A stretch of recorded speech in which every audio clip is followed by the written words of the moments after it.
एक बहुत important chapter निर्देशांक ज्यामिति यानी कोऑर्डिनेट ज्योमेट्री।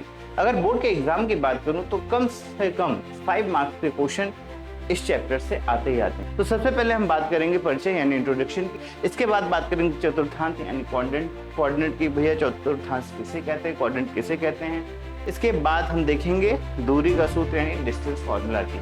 नेक्स्ट है विभाजन का सूत्र यानी सेक्शन फॉर्मूला, और एट द एंड हम लोग बात करेंगे त्रिभुज के केंद्र की यानी centroid of A triangle. Hello UP board जनता, कैसे हो आप लोग। आई होप आप लोग बढ़िया होंगे और जमकर पढ़ाई कर रहे होगे। तो मैं पुनीत आज आपके लिए लेके आया हूँ क्लास 10th यूपी बोर्ड का एक बहुत इंपॉर्टेंट चैप्टर निर्देशांक ज्यामिति यानी कोऑर्डिनेट ज्योमेट्री। अगर बोर्ड के एग्जाम की बात करूं तो कम से कम 5 मार्क्स के क्वेश्चन इस चैप्टर से आते ही आते हैं। काफी सारे बच्चे इस चैप्टर से डरते हैं, पता नहीं क्यों, लेकिन अगर आप इस चैप्टर के बेसिक कॉन्सेप्ट को अच्छे से समझ लें और उसके एप्लीकेशन को जान लें तो ये बहुत ही इजी चैप्टर हो जाता है। और इस चैप्टर के क्वेश्चन बहुत ही इजी होते हैं, ठीक है। ज्यादा टफ क्वेश्चंस नहीं आते हैं क्योंकि ज्यादा टफ क्वेश्चंस बना ही नहीं पाएंगे अगर आपको सिर्फ और सिर्फ चीजों को सही तरीके से अप्लाई करना आ जाए। बात समझ में? तो चलिए स्टार्ट करते हैं और जानते हैं निर्देशांक ज्यामिति किसे कहते हैं और कौन कौन से टॉपिक है जो हमें इस चैप्टर में पढ़ने। क्लियर? तो सबसे पहले हम बात करेंगे परिचय यानी इंट्रोडक्शन की, जहां पर हम जानेंगे कि कार्टेशियन सिस्टम किसे कहते हैं यानी कार्तीय तल किसे कहते हैं, किस तरीके से उसको रिप्रेजेंट करते हैं, ओरिजिन क्या है, किसी पॉइंट को किस तरीके से रिप्रेजेंट किया जाता है, ये सारी चीजें हम इस टॉपिक में देखेंगे। इसके बाद बात करेंगे चतुर्थांश यानी कोऑर्डिनेट की। भैया चतुर्थांश किसे कहते हैं, कोऑर्डिनेट किसे कहते हैं, उनकी क्या चीजें हैं। इसके बाद हम देखेंगे दूरी का सूत्र यानी डिस्टेंस फॉर्मूला की और इसके एप्लीकेशन की, डिस्टेंस फॉर्मूला क्या है और उसका क्या एप्लीकेशन है। नेक्स्ट है विभाजन का सूत्र यानी section formula, internal section formula, external section formula, अंतर विभाजन यानी आंतरिक विभाजन और बाह्य विभाजन वाले फॉर्मूले को समझेंगे और उसके एप्लीकेशन को जानेंगे। और एट द एंड हम लोग बात करेंगे त्रिभुज के केंद्र की यानी सेंट्रॉइड ऑफ ए ट्रायंगल। तो चलिए स्टार्ट करते हैं और सबसे पहले जानते हैं कि भैया कार्टेशियन सिस्टम क्या है। तो सुनना कहानी क्या है कि जैसे कि अगर आपको अपने घर अपना पता बताना हो, अपना एड्रेस बताना हो, तो आप क्या करते हो, आप सबसे पहले अपना नाम लिखोगे, फिर अपने फादर का नाम लिखोगे, फादर के नाम के बाद अपनी गली मोहल्ले में जिस गली में रह रहे हो उसका नाम लिखते हो, उसके बाद उस मोहल्ले का नाम लिखते हो, फिर उस शहर का नाम लिखते हो, फिर उस राज्य का नाम लिखते हो, है ना। तो इस तरीके से एक सिस्टमेटिक तरीके से आप जब एड्रेस देते हो तभी कोई आपके पास पहुंच सकता है। और एड्रेस का यूज करके आप क्या कर रहे हो, एक्चुअल में अपनी पोजीशन को बता रहे हो। उसी तरीके से इन केस जब हम किसी प्लेन की बात करते हैं और वहां पे हमें किसी पॉइंट को एड्रेस करना होता है, किसी बिंदु को प्रदर्शित करना होता है, तो हम कार्टेशियन सिस्टम का यूज करते हैं। बात समझ में आई? क्या है कि किसी तल में किसी बिंदु की स्थिति का वर्णन करने के लिए प्रयुक्त प्रणाली को हम क्या करते हैं, कार्तीय प्रणाली कहते हैं। बहुत छोटी सी बात है और बहुत अच्छे से समझिएगा क्या कहानी है। तो हमने कहा सर अगर कार्टेशियन सिस्टम की बात करूं तो हमने क्या किया, किसी भी प्लेन को 2 पार्ट में डिवाइड कर दिया, ठीक है। क्या किया, किसी भी प्लेन को हमने 2 लाइन की मदद से क्या किया, 4 पार्ट में डिवाइड कर दिया। सिंपल सी कहानी है। अच्छा, आप लोगों ने बचपन में रियल नंबर लाइन पढ़ी होगी, वास्तविक संख्या रेखा। क्या होता है वास्तविक संख्या रेखा? तो हमने कहा सर अगर मैं बात करूं वास्तविक संख्या रेखा की, है ना, तो क्या था, तो हमने कहा sir left side minus infinite था, आगे जाते थे अनंत यानी इनफाइनाइट तक जाते थे और बीच में हमारा 0 होता था। फिर हम जब इस डायरेक्शन में जाते तो हमें positive value 1 2 3 4 5 to infinite values मिलती थी और इधर जाते थे तो नेगेटिव वैल्यू -1 -2 -3 -4 -5 मिलती थी। सेम वे में हमने क्या किया, एक प्लेन को क्या किया, 2 म्यूचुअली परपेंडिकुलर लाइन के थ्रू क्या किया, डिवाइड कर दिया, ठीक है। अच्छा, जो ये लाइन है आपका, जैसे आपकी ये थी वैसे रियल नंबर लाइन की तरह ही वर्क करती है। क्या कि भैया यहाँ माइनस इनफाइनाइट होगा, यहाँ प्लस इनफाइनाइट होगा, इसके सेंटर में इस पॉइंट में 0 होता है, ठीक है। और जब आप इस डायरेक्शन में जाओगे तो हमें जो भी वैल्यू मिलेंगी वो पॉजिटिव मिलेगी, यानी धनात्मक मिलेंगी। 1 2 3 4 5 6 7 कहां तक, इनफाइनाइट से। और अगर हम इस साइड आए यानी इस डायरेक्शन में आए तो हमें नेगेटिव वैल्यू मिलेंगी -1 -2, -3, -4, -5 एंड सो ऑन। ठीक है। अच्छा जी, अब यही चीज क्या होती है आपकी वर्टिकल लाइनिंग में होती है क्या, कि अगर आप ऊपर जाते हो तो पॉजिटिव वैल्यू मिलेंगी 1 2 3 4 5 6, एंड नीचे जाओगे तो negative value -1 -2 -3 -4 -5 -6 and so on. कहां तक? माइनस इनफाइनाइट तक। ऊपर कहां तक? Plus infinite. ठीक है। जो आपकी हॉरिजॉन्टल लाइन है इसको हम कहते हैं एक्स एक्सिस, तो कहते हैं एक्स एक्सिस। और जो आपकी ये वर्टिकल लाइन है इसको हम कहते हैं वाई एक्सिस। क्या कहते हैं? Y axis. बात समझना क्या है कि हमने किसी भी प्लेन को क्या किया, एक्स एक्सिस और वाई एक्सिस जो एक दूसरे क्या होते हैं, एक दूसरे के म्यूचुअली परपेंडिकुलर, यानी एक दूसरे के क्या होते हैं, मतलब एक्स एक्सिस ये 90 डिग्री होगी, वाई एक्सिस ठीक है म्यूचुअली एक दूसरे क्या होते हैं, परपेंडिकुलर होते हैं। इससे हमने क्या किया, उस प्लेन को डिवाइड किया तो 4 पार्ट में डिवाइड होगा। ठीक है। इसके अलावा इसको रिप्रेजेंट करने का क्या तरीका है कि हमने कहा sir minus infinite to infinite, X axis की बात कर रहा हूं, minus infinite to infinite, centre में आपका 0 होगा जहां से, जिसको हम कहते हैं मूल बिंदु यानी इनिशियल पॉइंट कह सकते हैं, और यही हमारा रेफरेंस पॉइंट होगा किसी भी पॉइंट की पोजीशन को यानी पॉइंट के एड्रेस को बताने के लिए। ठीक है, ये आपका इनिशियल पॉइंट हो गया। राइट साइड जाएंगे, इस साइड जाएंगे, है ना, राइट साइड जाएंगे तो हमारा क्या होगा, पॉजिटिव वैल्यूज मिलेंगी, लेफ्ट साइड जाएंगे तो नेगेटिव वैल्यू मिलेगी। सेम वे में ऊपर जाएंगे तो पॉजिटिव वैल्यू और नीचे जाएंगे तो नेगेटिव वैल्यू मिलेगी। बस समझ में? ठीक है। अच्छा, अगर बात करूं कार्टेशियन सिस्टम की, तो जैसे हम अपना एड्रेस बता रहे थे तो चीजें फिक्स थी कि हमें सबसे पहले अपना नाम, फिर घर का नाम या घर का मकान नंबर जो होगा उसकी बात करेंगे, फिर इसी तरीके से रिप्रेजेंट करते हैं। सेम वे में अगर हमें कोई पॉइंट रिप्रेजेंट करना हो तो सबसे पहले x और फिर y की वैल्यू रखें। अब x y का मतलब क्या है कि सबसे पहले x एक्सिस में चली गई डिस्टेंस को हम रिप्रेजेंट करेंगे, उसके बाद जो दूसरी संख्या होगी वो हमारी y एक्सिस में चली गई दूरी को रिप्रेजेंट करेगा।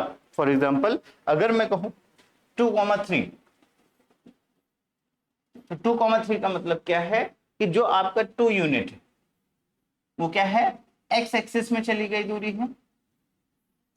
ठीक है, डायरेक्शन कैसे डिफाइन करेंगे, तो हमने कहा एक्स एक्सिस में अगर पॉजिटिव हो तो इस डायरेक्शन में, नेगेटिव होगा तो इस डायरेक्शन। क्लियर? ठीक है। वहीं पे अगर मैं 3 की बात करूं तो ये वाई एक्सिस में चली गई दूरी है। ऑब्वियस सी बात है क्या कि अगर प्लस है तो ऊपर और माइनस है तो नीचे। क्लियर? तो इस तरीके से हम किसी पॉइंट को रिप्रेजेंट करते हैं 2,3, जिसमें पहला जो पॉइंट होगा ऑलवेज एक्स एक्सिस में चली गई डिस्टेंस होगा, और जो दूसरा नंबर होगा वो वाई एक्सिस में चली गई डिस्टेंस होगा। बात समझ में आई? यानी किसी पॉइंट को कैसे रिप्रेजेंट करना है ये समझ में आता है। ठीक है। जैसे अगर इस पॉइंट के पास जाना है मुझे तो सबसे पहले क्या करूंगा, यहां से x यूनिट जाऊंगा और फिर इस पॉइंट से ऊपर, यहां मान लीजिए पॉइंट है, y यूनिट ऊपर जाऊंगा, तो ये पॉइंट हमारा क्या हो जाएगा, पॉइंट पे x, y होगा। क्या ये बात समझ में आती है मेरे प्यारे बच्चों? बहुत ही इजी सी चीज है। ठीक है। और याद रखिएगा क्योंकि यार काफी सारे बच्चे तो पॉइंट को रिप्रेजेंट करने में दिक्कत कर जाते हैं, गलती कर जाते हैं, क्योंकि आपने क्लास 9 में पढ़ा हुआ है तब भी इस चीज में पता नहीं क्यों गलती करने, बल्कि ये चीजें फिक्स हैं, इस चीज को याद रखिएगा। क्योंकि आप एक सिस्टम की बात कर रहे हो, किसी भी पॉइंट के एड्रेस की बात कर रहे हो, तो हमें कुछ चीजें तो फिक्स करनी पड़ेंगी ना। तो ये फिक्स है कि एक्स एक्सिस है, ये वाई एक्सिस है। ठीक है, एक्स एक्सिस को हम अब्सीसा भी कहते हैं, वाई एक्सिस को हम ऑर्डिनेट भी कहते हैं। ठीक है, तो इस तरीके से हमें चीजों को ध्यान रखना है कि उनका क्या नाम है।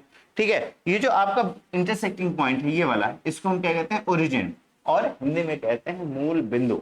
आपको ये भी पता होना चाहिए कि जो भी पॉइंट पे हम जाएंगे स्टार्टिंग हमेशा कहां से होगी, हमारे मूल बिंदु से होगी, हमारे ओरिजिन से होगी। यहां से पहले हम एक्स एक्सिस चलेंगे फिर वाई एक्सिस चलेंगे, सिंपल सी कहानी है। क्लियर है? तो इस तरीके से हम किसी पॉइंट को रिप्रेजेंट करते हैं। अब बात कर लेते हैं क्वाड्रेंट की यानी चतुर्थांश की। तो सुना, कहानी सिर्फ वही है कि ये हमारा क्या है, वाई एक्सिस, ये है आपका एक्स एक्सिस, ठीक है, और ये आपका क्या हो गया, एक्स एक्सिस हो गया, ये वाई एक्सिस हो गया, ये आपका ओरिजिन 0,0।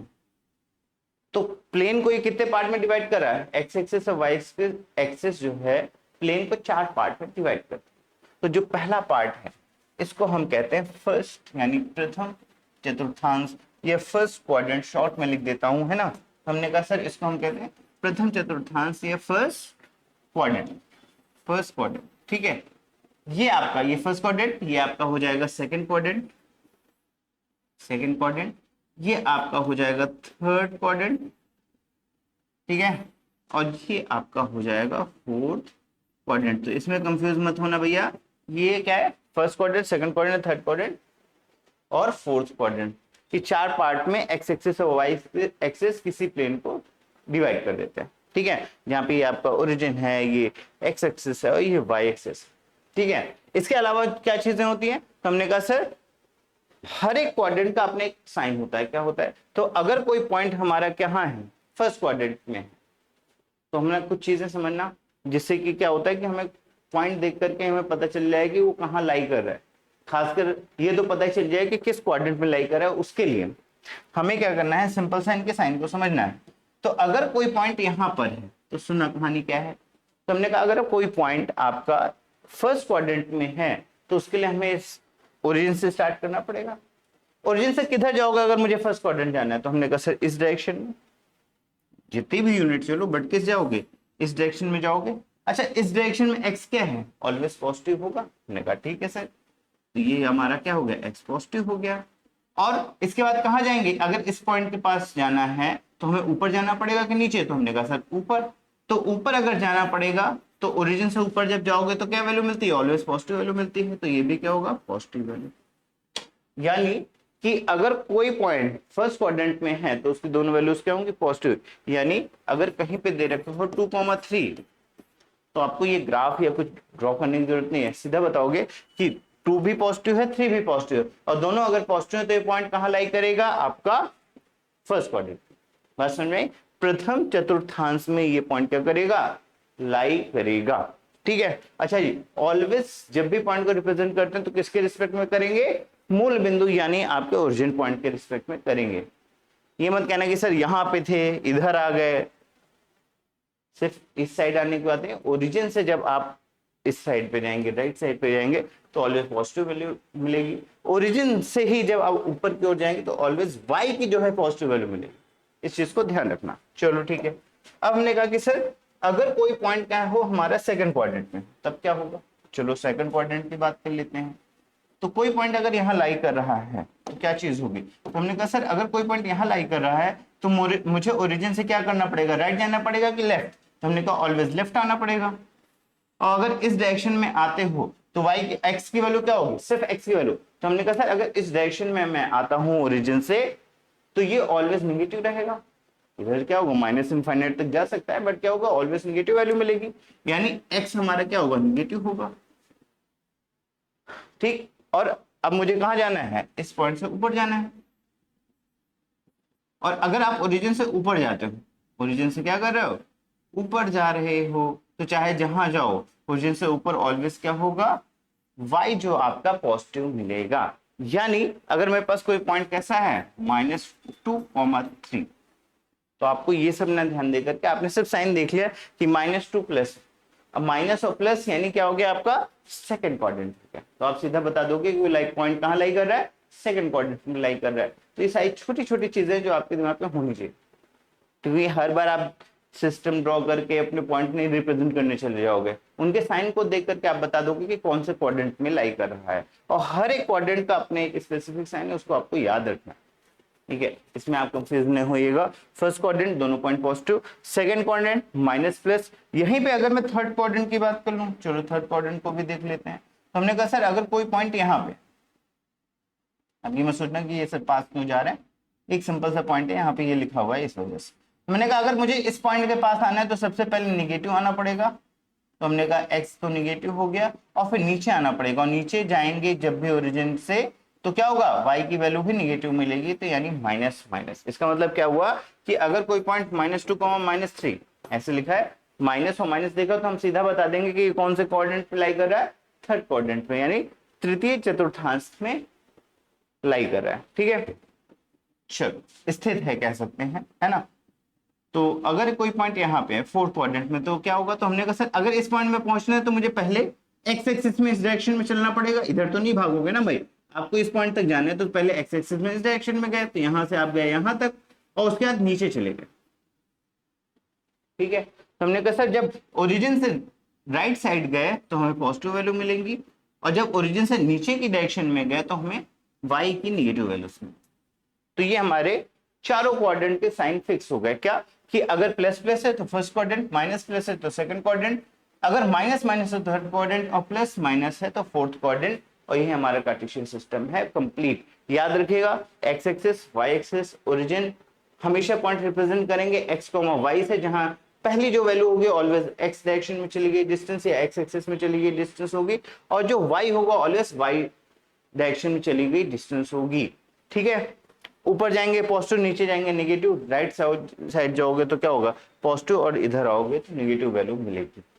इस सिस्टम को अच्छे से याद कर लेना। कभी कभी क्या होगा डायरेक्टली पॉइंट दे देगा और पूछेगा किस ओरिजिन वो किस क्वाड्रेंट पे लाई कर रहा है, तो आप उसके साइन को देख लो, प्लस प्लस तो फर्स्ट, माइनस प्लस तो सेकंड, माइनस माइनस तो थर्ड, और कहीं पे अगर 3 माइनस तो ऐसा कुछ है, प्लस और माइनस तो ये क्या हो गया फोर्थ क्वाड्रेंट में वो पॉइंट लाई करेगा। यहां तक चीजें समझ में आई? क्लियर?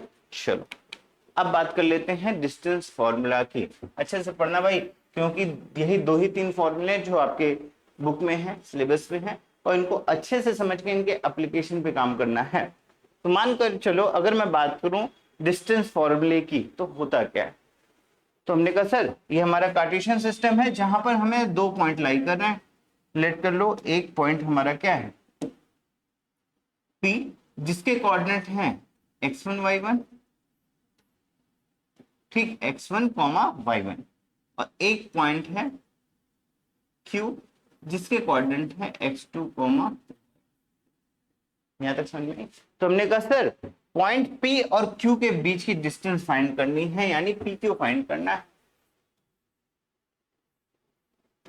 और अगर हमें 2 पॉइंट के बीच की डिस्टेंस फाइंड करनी है तो क्या करना होगा, उसका क्या फॉर्मूला होगा, इसकी बात करते हैं। हमने कहा चलो देखते हैं, चलो आ जाओ फिर अच्छे से। तो हमने कहा सर अगर पॉइंट P ये x1 y1 है तो इसका मतलब क्या है कि x1 कौन सी डिस्टेंस होगी, x एक्सिस में चली गई डिस्टेंस होगी, ये हमारा क्या हो गया x1। ठीक है, y कितना होगा, y1 क्या होगा, तो हमने कहा सर y डायरेक्शन में चली गई डिस्टेंस, तो ओरिजिन से यहां तक गए तो ये डिस्टेंस हो गई आपकी y। क्या यहां तक कोई समस्या नहीं होनी चाहिए, है ना? तो हमने कहा सर ये x1 हो गया, ये y1 हो गया। अब पॉइंट Q के पास चलते हैं, तो हमने कहा sir point Q x2 y2, it means कि x डायरेक्शन में क्या चला होगा, यहां तक है ना, डॉटेड रिप्रेजेंट करेंगे ऑलवेज। तो हमने कहा सर ये डिस्टेंस होगी हमारी क्या x2, और y डायरेक्शन में अगर चलिए डिस्टेंस की बात करें तो ये डिस्टेंस होगी आपका y।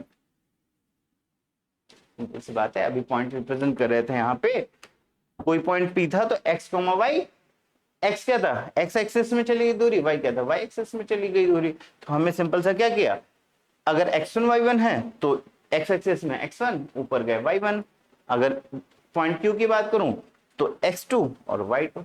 क्लियर? हमें क्या फाइंड करना है, इनके बीच की डिस्टेंस, मतलब ये डिस्टेंस फाइंड करनी है।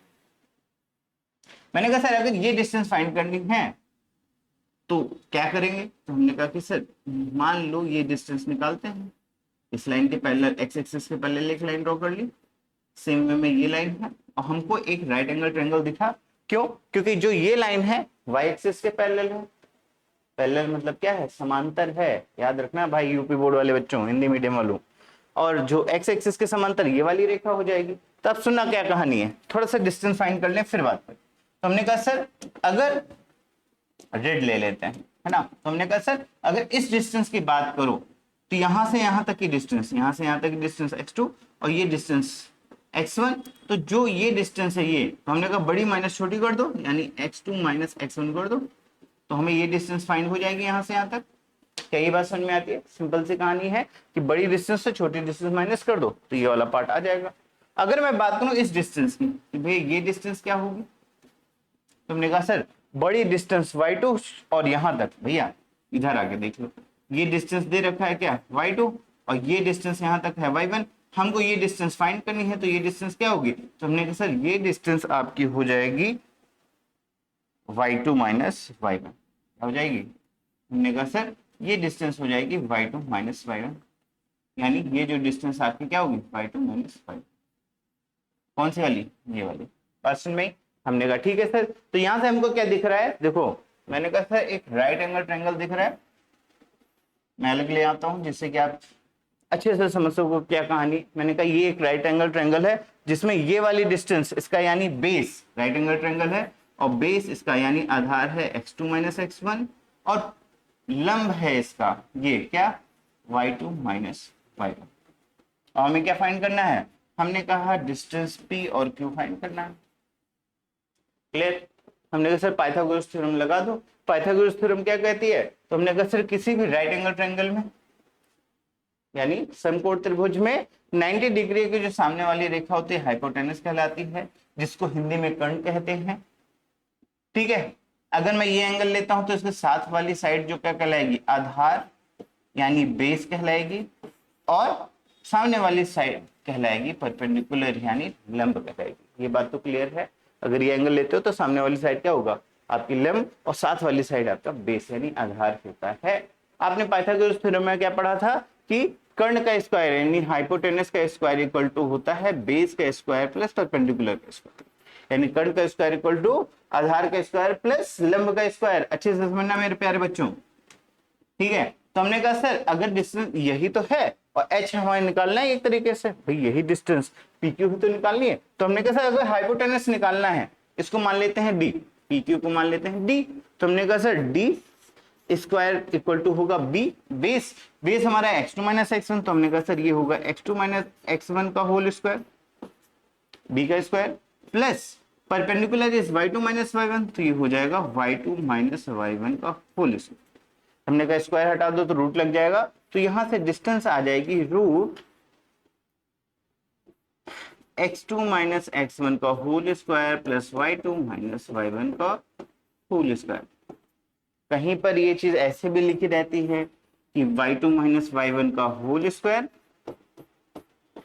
प्लस x2 माइनस x1 का होल स्क्वायर। तो आप ये मत सोचिएगा कि अलग है, ये दोनों फॉर्मूले हमारे क्या हैं, सेम है। यू रीअरेंज ही तो किया है और कुछ थोड़ी किया। बात समझ में?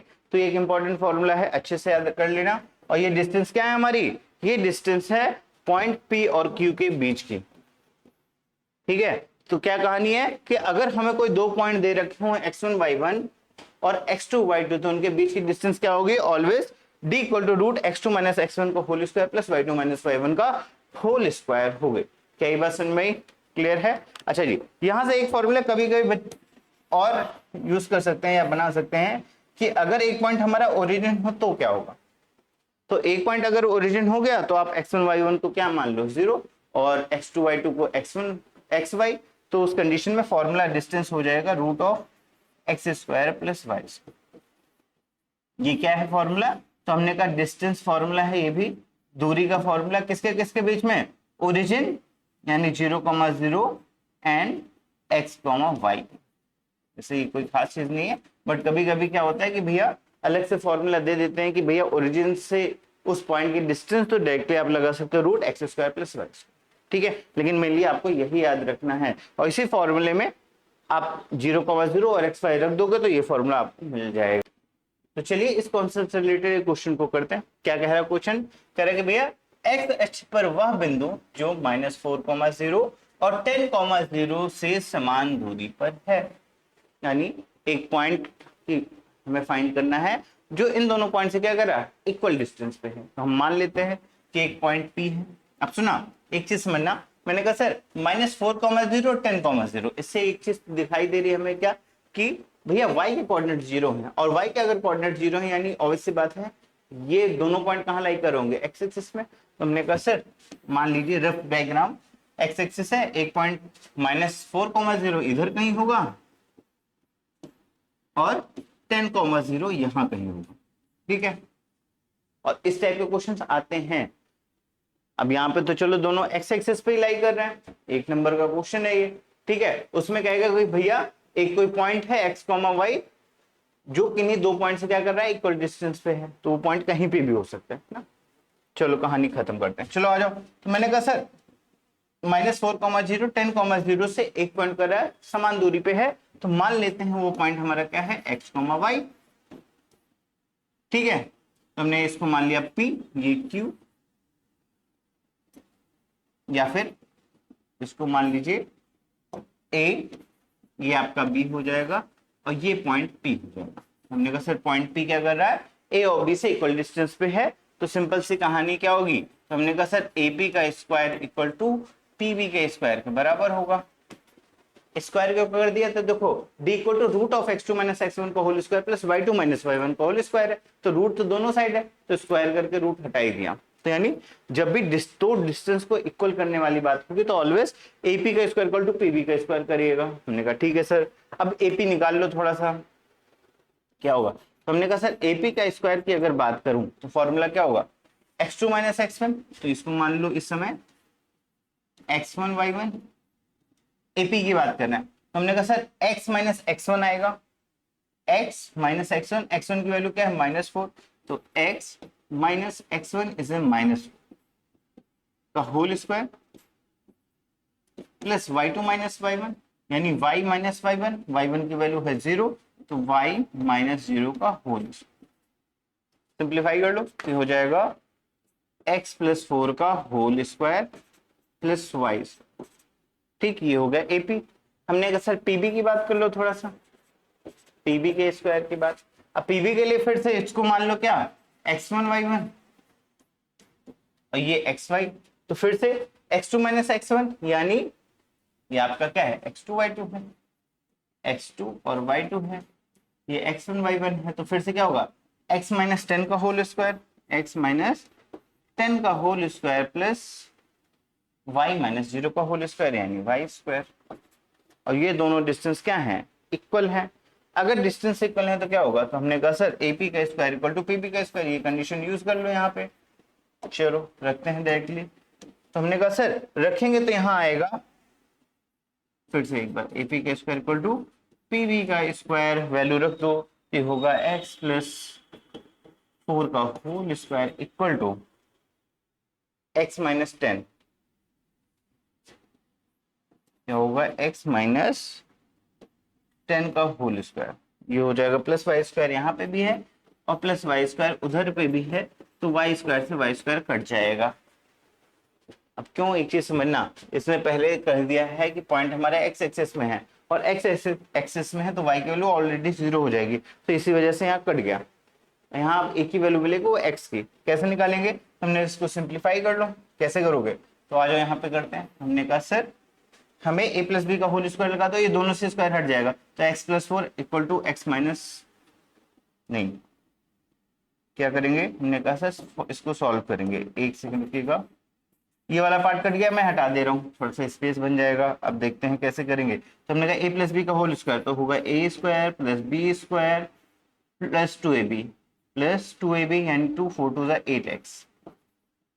8x है ना, equal to a square plus B square minus 2ab यानी 10 इंटू 2 20x, एक्स स्क्वायर वाला टर्म तो कट जाएगा।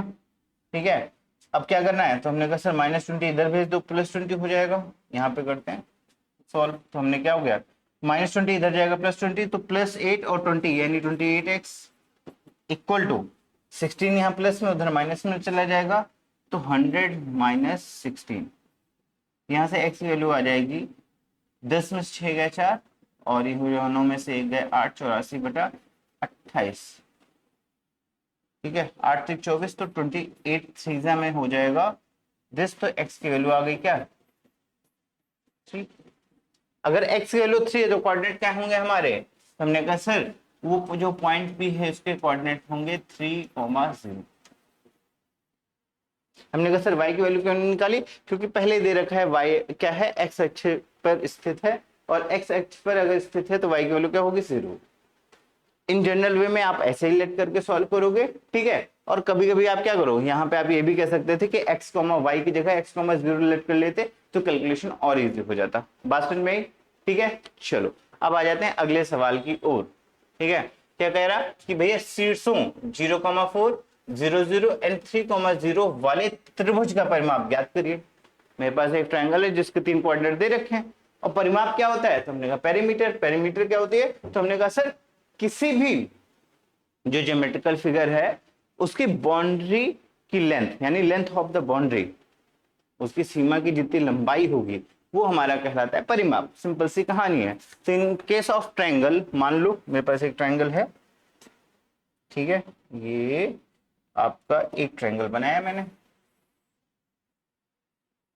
ठीक है। अच्छा जी, चलो छोड़ दो, यहां मैं रखना चाह रहा था, है ना। चलो, मैंने कहा सर ये एक ट्रायंगल है अपने पास जिससे कोऑर्डिनेट दे रखे हैं ए बी सी। तो हमने कहा सर ये मान लो 0,0 ए, फिर 0,4 इसको ले लेते हैं, वैसे 0,4 है, हाँ 0,4 ये हो जाएगा और 3,0 ये हो जाएगा। कुछ ऐसा ग्राफ होगा, रफली मान लिया कि ऐसा होगा। हमने कहा ठीक है सर। अब हमें परिमाप बताना है, तो हमने कहा सर नेमिंग कर दो, ये मान लो ए, ये बी और सी।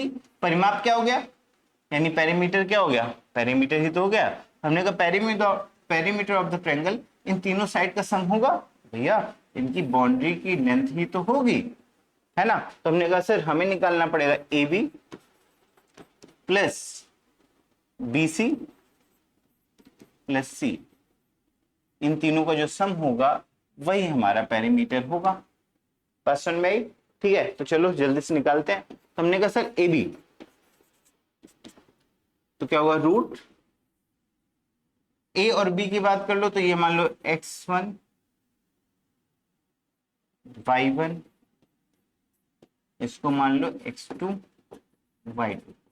अब एक चीज बताओ, ये तो ओरिजिन हो गया, तो मैंने कहा सर ओरिजिन से अगर डिस्टेंस की बात कर लो तो आपने अभी फॉर्मूला बताया था कि डिस्टेंस होगा root x² plus Y square, directly इसी का यूज कर लो भाई, है ना। तो ओरिजिन तो 0 0, ठीक है। अगर ए और बी की डिस्टेंस की बात करो तो 3 का स्क्वायर प्लस 0 का स्क्वायर, तो सीधा सीधा फॉर्मूला लग जाएगा 3 का स्क्वायर प्लस 0 का स्क्वायर। अगर ये बात ना समझ में आए तो प्रॉपर डिस्टेंस फॉर्मूला लगाओ, x2 माइनस x1 का whole square plus y2 minus y1 का होल स्क्वायर। लेकिन हमें ये भी पता है कि अगर ओरिजिन से डिस्टेंस की बात कर रहे हो तो इस कंडीशन में 0,0 3,0, तो root of x² plus y square यानी 3 स्क्वायर प्लस 0 का स्क्वायर। तो ये आपका आ जाएगा 0 स्क्वायर हट लिया, 3 स्क्वायर रूट लग गया, तो ए बी की वैल्यू आ गई हमारी 3 यूनिट। डन। हमने कहा सर बीसी की बात करो, बीसी के लिए तुमको लगाना ही पड़ेगा, तो हमने सर इसको मान लेते हैं x1 y1, फिर से फॉर्मूला लगेगा, तो ये होगा रूट x2 माइनस x1 यानी 3 माइनस 0 का होल स्क्वायर, 3 माइनस 0 का whole square plus y2 minus y1, y2 is 0 minus 4 का होल स्क्वायर, तो हो जाएगा 0 माइनस 4 का होल स्क्वायर। इसको सिंप्लीफाई करोगे तो आएगा 3 का स्क्वायर प्लस 4 का स्क्वायर, 3 माइनस 0 इज 3, 3 का स्क्वायर 9 और 0 माइनस 4 माइनस 4 माइनस 4 का स्क्वायर 16 और 16 9 25, 25 यानी ये आ गया 5। बात समझ में, बी से हमारा क्या आ गया 5, ठीक है। अब फिर से अब हमने कहा सर एसी फाइंड करना है, एसी कर लो या सी कह लो, बात एक ही है।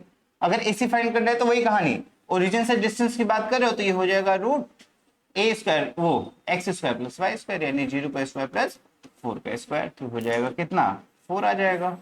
तो हमने कहा सर अगर पेरीमीटर पी की बात कर ले तो इन तीनों लेंथ का सम होगा, तो हमने कहा सर लेंथ हमारी 3 5 और 4, तो हमने कहा सर लेंथ हमारा 3 प्लस 5 प्लस 4, 5 और 9 3 12, ये आपका फाइनल आंसर हो गया, पेरीमीटर हो गया आपका 12 यूनिट। फाइनल आंसर क्या है, B is your final answer. तो इस टाइप के इजी से क्वेश्चन आएंगे और ये 2 मार्क्स का क्वेश्चन कम से कम आएगा, जहां पे आपको पेरीमीटर बता देगा, पेरीमीटर ऑफ द रेक्टेंगल निकालने को कह सकता है, पैरेललोग्राम का निकालने को कह सकता है। तो इस तरीके के क्वेश्चन आते हैं और सिंपल सा डिस्टेंस फॉर्मूला यूज करके हम क्वेश्चन को सॉल्व कर लेंगे। सारा गेम कॉन्सेप्ट का है, क्योंकि डिस्टेंस फॉर्मूला सभी को आ रहा है, सेक्शन फॉर्मूला भी सबको आता है, बट उनके यूज करना इन डिफरेंट वे, कहानी बस वहीं गड़बड़ होती है, ठीक है। चलो आ जाओ, चलते हैं अगले सवाल की ओर। कह रहा है एक्स और वाई के बीच में संबंध ज्ञात कीजिए जब एक्स वाई बिंदु -4 और -2,4 से समान दूरी पे है। सेम टाइप का क्वेश्चन है, बट यहाँ पे एक्स वाई दोनों के बीच में रिलेशन यानी इक्वेशन बना के छोड़ देना है, उनकी वैल्यू पे नहीं जाना है, ठीक है। तो कैसे करेंगे, तो हम मान लेते हैं पॉइंट एक्स वाई है, तो हमने कहा sir point P X Y जो क्या कर रहा है इससे और इससे कितना, हमने कहा सर -4 और -2, 4 से इक्वल डिस्टेंस में है, मतलब ये डिस्टेंस क्या है, इक्वल है। सिंपल सी कहानी ये। हम मान चलो ये मान लो a, ये मान लो, तो ये क्या कह रहा है कि भैया AP का स्क्वायर इक्वल टू है PB का स्क्वायर। इतनी सी कहानी है, ये हमको गिवन है। फिर से क्वेश्चन समझना, क्या कह रहा है कि find the relation between x और y, x और y के बीच में रिलेशन निकालना है। कब? जब पॉइंट P यानी x, y इक्वल डिस्टेंस में हो दोनों पॉइंट्स के। तो हम मान लेते हैं कि पॉइंट P x, y है और इक्वल डिस्टेंस है, जो इक्वल डिस्टेंस में है पॉइंट A और B के। इसके कोऑर्डिनेट गिवन है, तो हमें इसकी डिस्टेंस इक्वल टू इसकी डिस्टेंस करनी है। सिंपल सी कहानी है। चलिए लगा दीजिए फॉर्मूला। तो हमने कब बात करूं AP की, AP की, तो क्या होगा, अगर AP की बात करते हो तो फिर से इसको मान लो x2 y2, इसको मान लो x1 y1। क्या हो जाएगा फॉर्मूला? आप चाहो तो रीअरेंज कर सकते हो, इसको x2 y2, इसको x1 y1 मान सकते हो, ये आपकी अपनी इच्छा। ठीक है, तो हमने कहा सर ये होगा x2 माइनस x1 यानी x माइनस 4। AP की बात कर रहे हो तो x माइनस ऑफ 4 का होल स्क्वायर, अब इसको कर्ली ब्रैकेट के अंदर रख सकते हैं, plus y2 minus y1, y2 is y minus y1, तो y2 y minus y1 is -4, तो -4 का होल स्क्वायर। ये हो गया हमारा AP। बस में ही सीधा फॉर्मूला एडिशन लगाया, x2 minus x1 plus y2 minus का होल स्क्वायर, बात करते। ठीक है, इक्वल टू किसके है? हमने कहा सर इन दोनों के। अब PB के लिए हम क्या करें, इसको x1 y1 मान लो, तो क्या हो जाएगा, तो हमने कहा x2 माइनस x1 यानी x माइनस ऑफ 2 का होल स्क्वायर।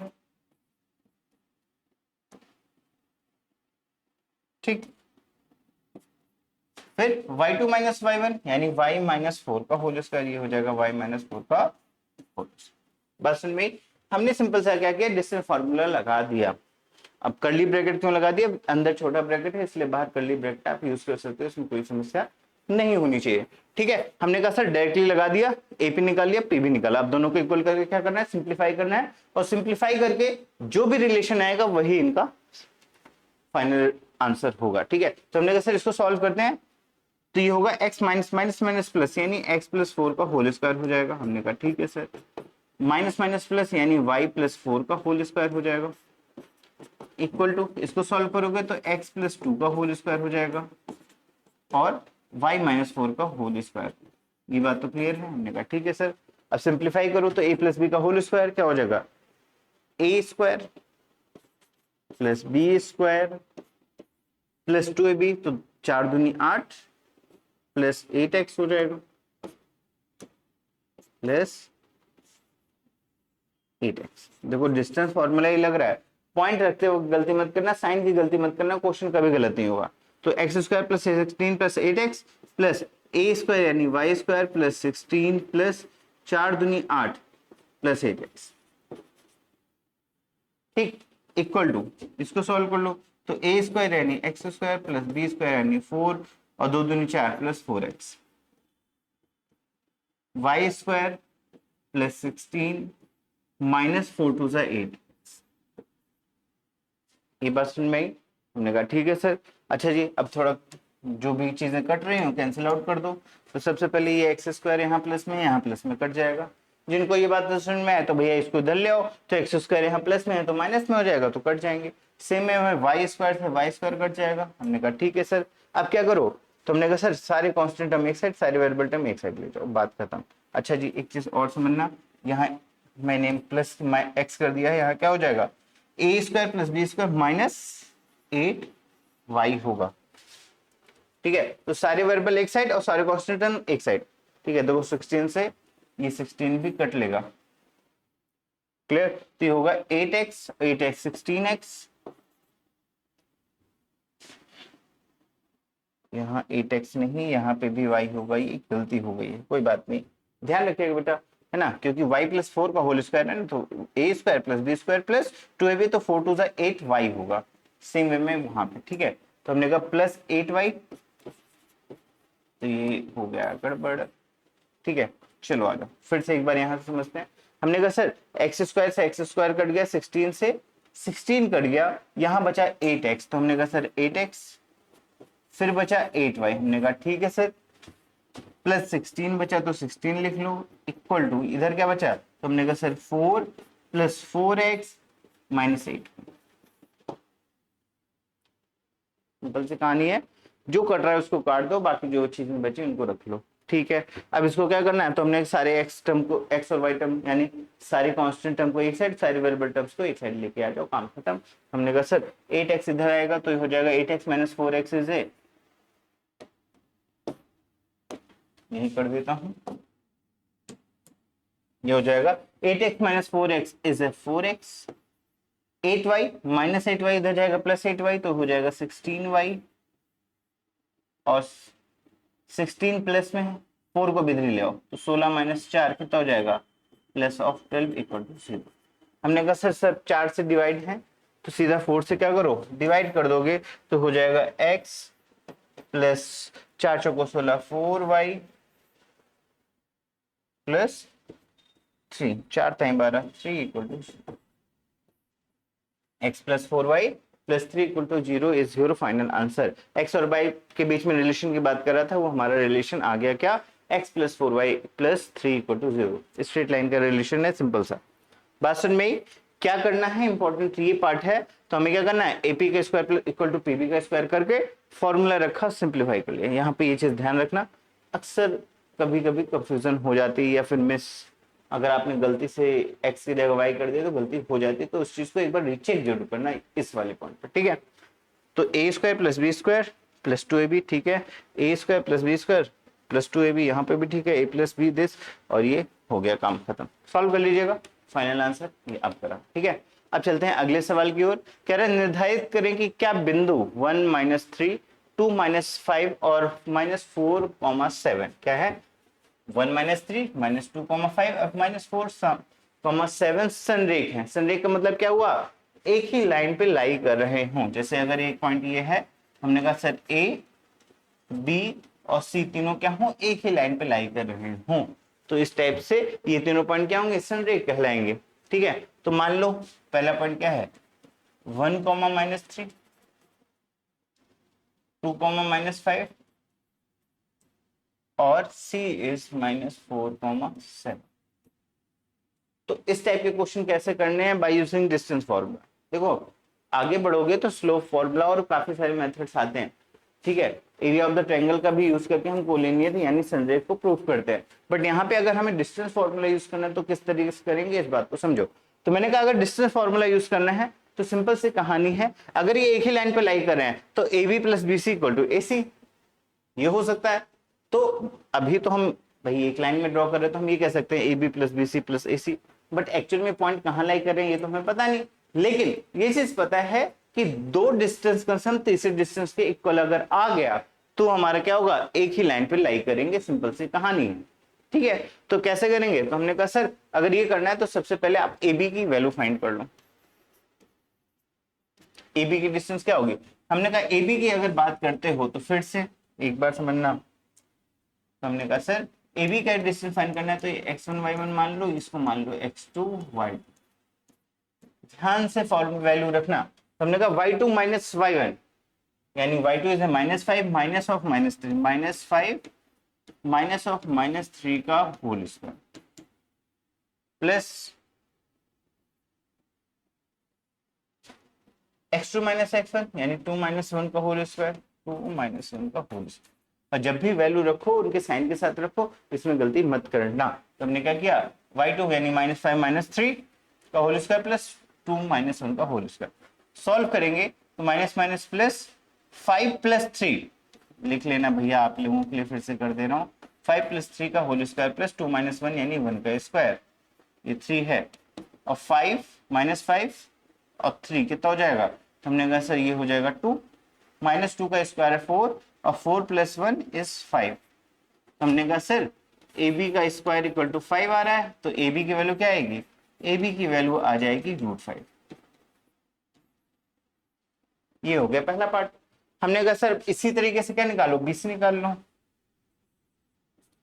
बीसी की डिस्टेंस की बात करूं तो क्या आएगा, फिर से वही डिस्टेंस फॉर्मूला रूट लगा ही दे रहा हूं। तो हमने कहा सर अब ऐसा करो, इसको x1 y1 मान लो, फिर से सही x2 माइनस x1 यानी 2 माइनस ऑफ -4, 2 माइनस ऑफ -4 का whole square plus y2 minus y1 -5 -4। देखो क्या फॉर्मूला लिख रहे हो आप ऊपर नोट कर लेना, ठीक है। चलो तो हमने कहा सर क्या होगा, y2 माइनस y1 यानी -5 और -7, -5 -7 का whole square, recheck -2 minus sorry x2 minus x1, ये x2 है तो 2 माइनस ऑफ -4, ठीक है, और y2 माइनस y1, y2 -5 और -7, ठीक है। क्लियर, सिंप्लीफाई कर लो तो हो जाएगा माइनस माइनस प्लस, 4 2 6 का स्क्वायर यानी 6 स्क्वायर प्लस -7 प्लस 5 12 12 का स्क्वायर हो जाएगा, -12 का स्क्वायर है ना, तो वो 36 प्लस 144 हो जाएगा 6 4 10 की 0, 6 4 10 की 0, हासिल 1 3 4 4 8 और 1 180। इसको रूट से बाहर निकालो, 180 के फैक्टर्स कर लो। तो हमने कहा सर हमने पढ़ा है 9 दूनी 18 और 10 का 2 इंटू 5, यही फैक्टर होगा लगभग 9 2 से 18, 18 2 से 36, 36 5 से 180, काम खत्म। ये 5 दूनी 10 ऐसा ले लियो, 9 दूनी 18, 18 और 10 180, तो ये 9 से 3 बाहर आ जाएगा, इससे 2 का पेयर आ जाएगा और √5 अंदर रहेगा, तो 3 दूनी 6 यानी 6 √5 आ गया। क्लियर, हमने कहा सर अब हमको फाइंड करना है क्या, एसी की डिस्टेंस, तो एसी की डिस्टेंस फाइंड कर लो। तो एसी क्या होगा, तो हमने कहा फिर से वही रूट फॉर्मूला लगा दो, एसी तो ये मान लीजिए क्या, इसको x2 y2 मान लो। हमने कहा सर ये हमारा x2 y2 है, इसके लिए तो क्या होगा, तो हमने कहा सर एसी अगर निकाला तो -4 -1 का होल स्क्वायर, -4 -1 का whole square plus y2 minus y1 y2 यानी एक सेकंड रुकिएगा, फिर से एक बार सही से करते, कलर चेंज कर लेते हैं ना। हमने कहा सर फॉर्मूला है x2 माइनस x1 यानी x2 is a 1 minus of -4, तो ये हो जाएगा √1 माइनस ऑफ -4 का whole square plus y2 minus y1, y2 is -3 और y1 इज 7, तो -3 -7, तो -3 -7 का होल स्क्वायर। सॉल्व करेंगे तो आएगा माइनस माइनस प्लस, 4 + 1 5, 5 का स्क्वायर 25, ये होगा 25 प्लस 7 3 10 10 का स्क्वायर 100, ये हो गया 125 और 125 यानी 5 × 5 × 5, यहां से 5 बाहर आ जाएगा तो आएगा 5 √5।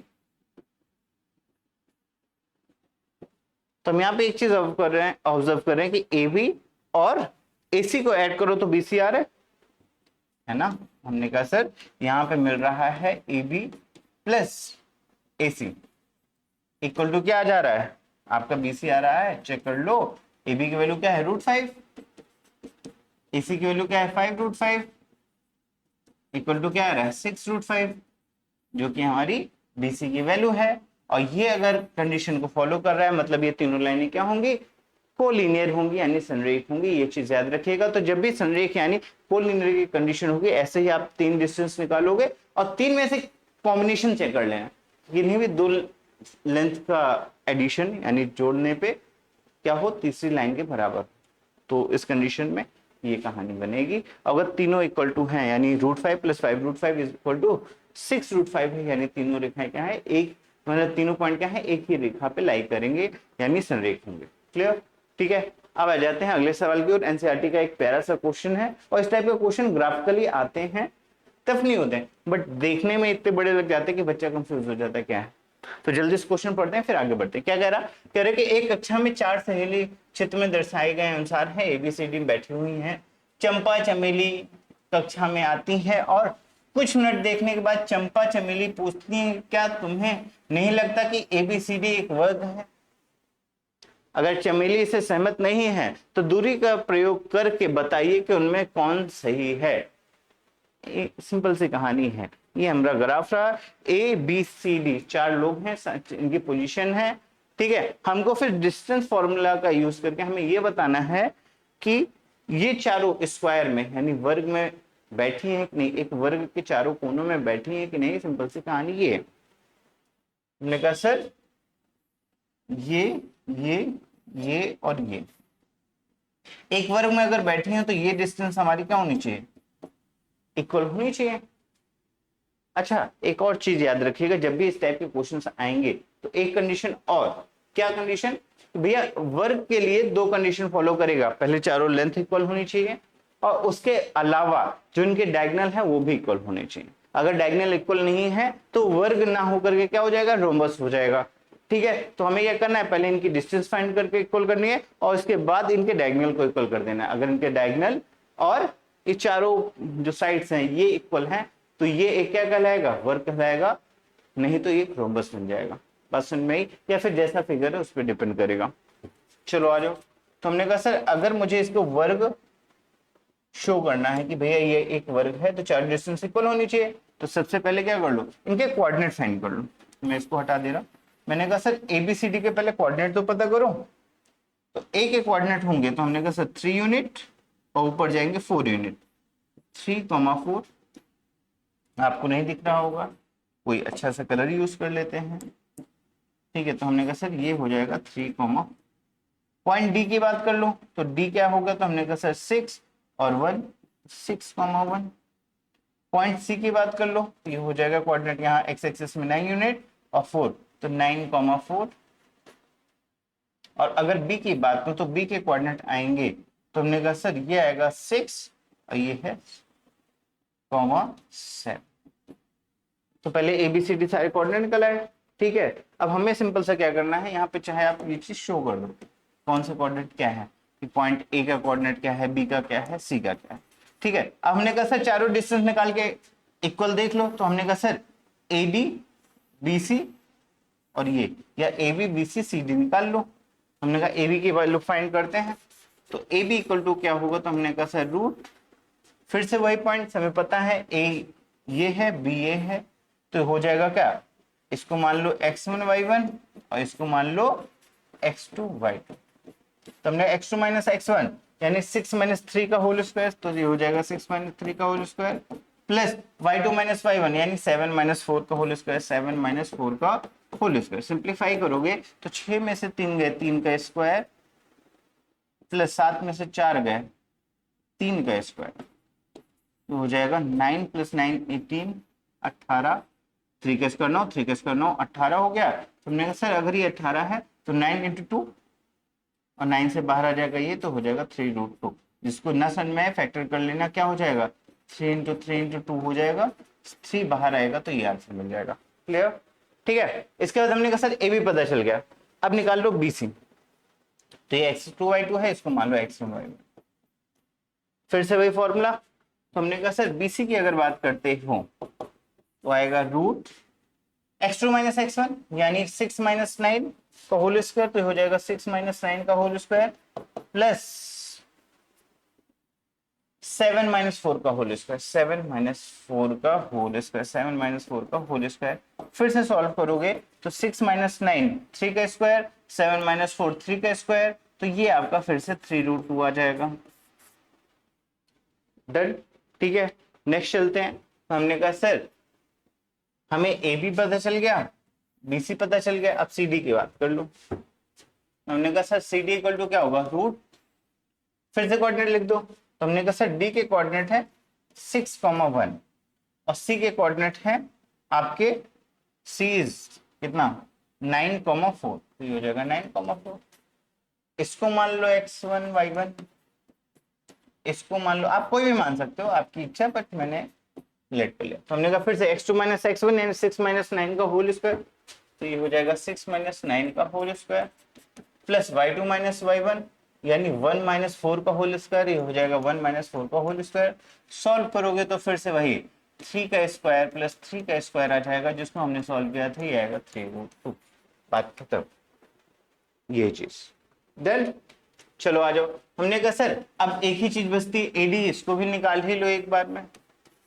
एडी की अगर बात करूं, इसको मान लो x1 y1, क्या हो गया? तो हमने कहा सर ए के कोऑर्डिनेट है आपके 3,4, ये हो जाएगा x6 माइनस 3 का होल स्क्वायर, फिर से 6 माइनस 3 का होल स्क्वायर प्लस 1 माइनस 4 का होल स्क्वायर, 1 माइनस 4 का होल स्क्वायर। तो आप देख रहे होगे 6 माइनस 3 3 का स्क्वायर, 3 का स्क्वायर तो ये हो जाएगा फिर से 3√2।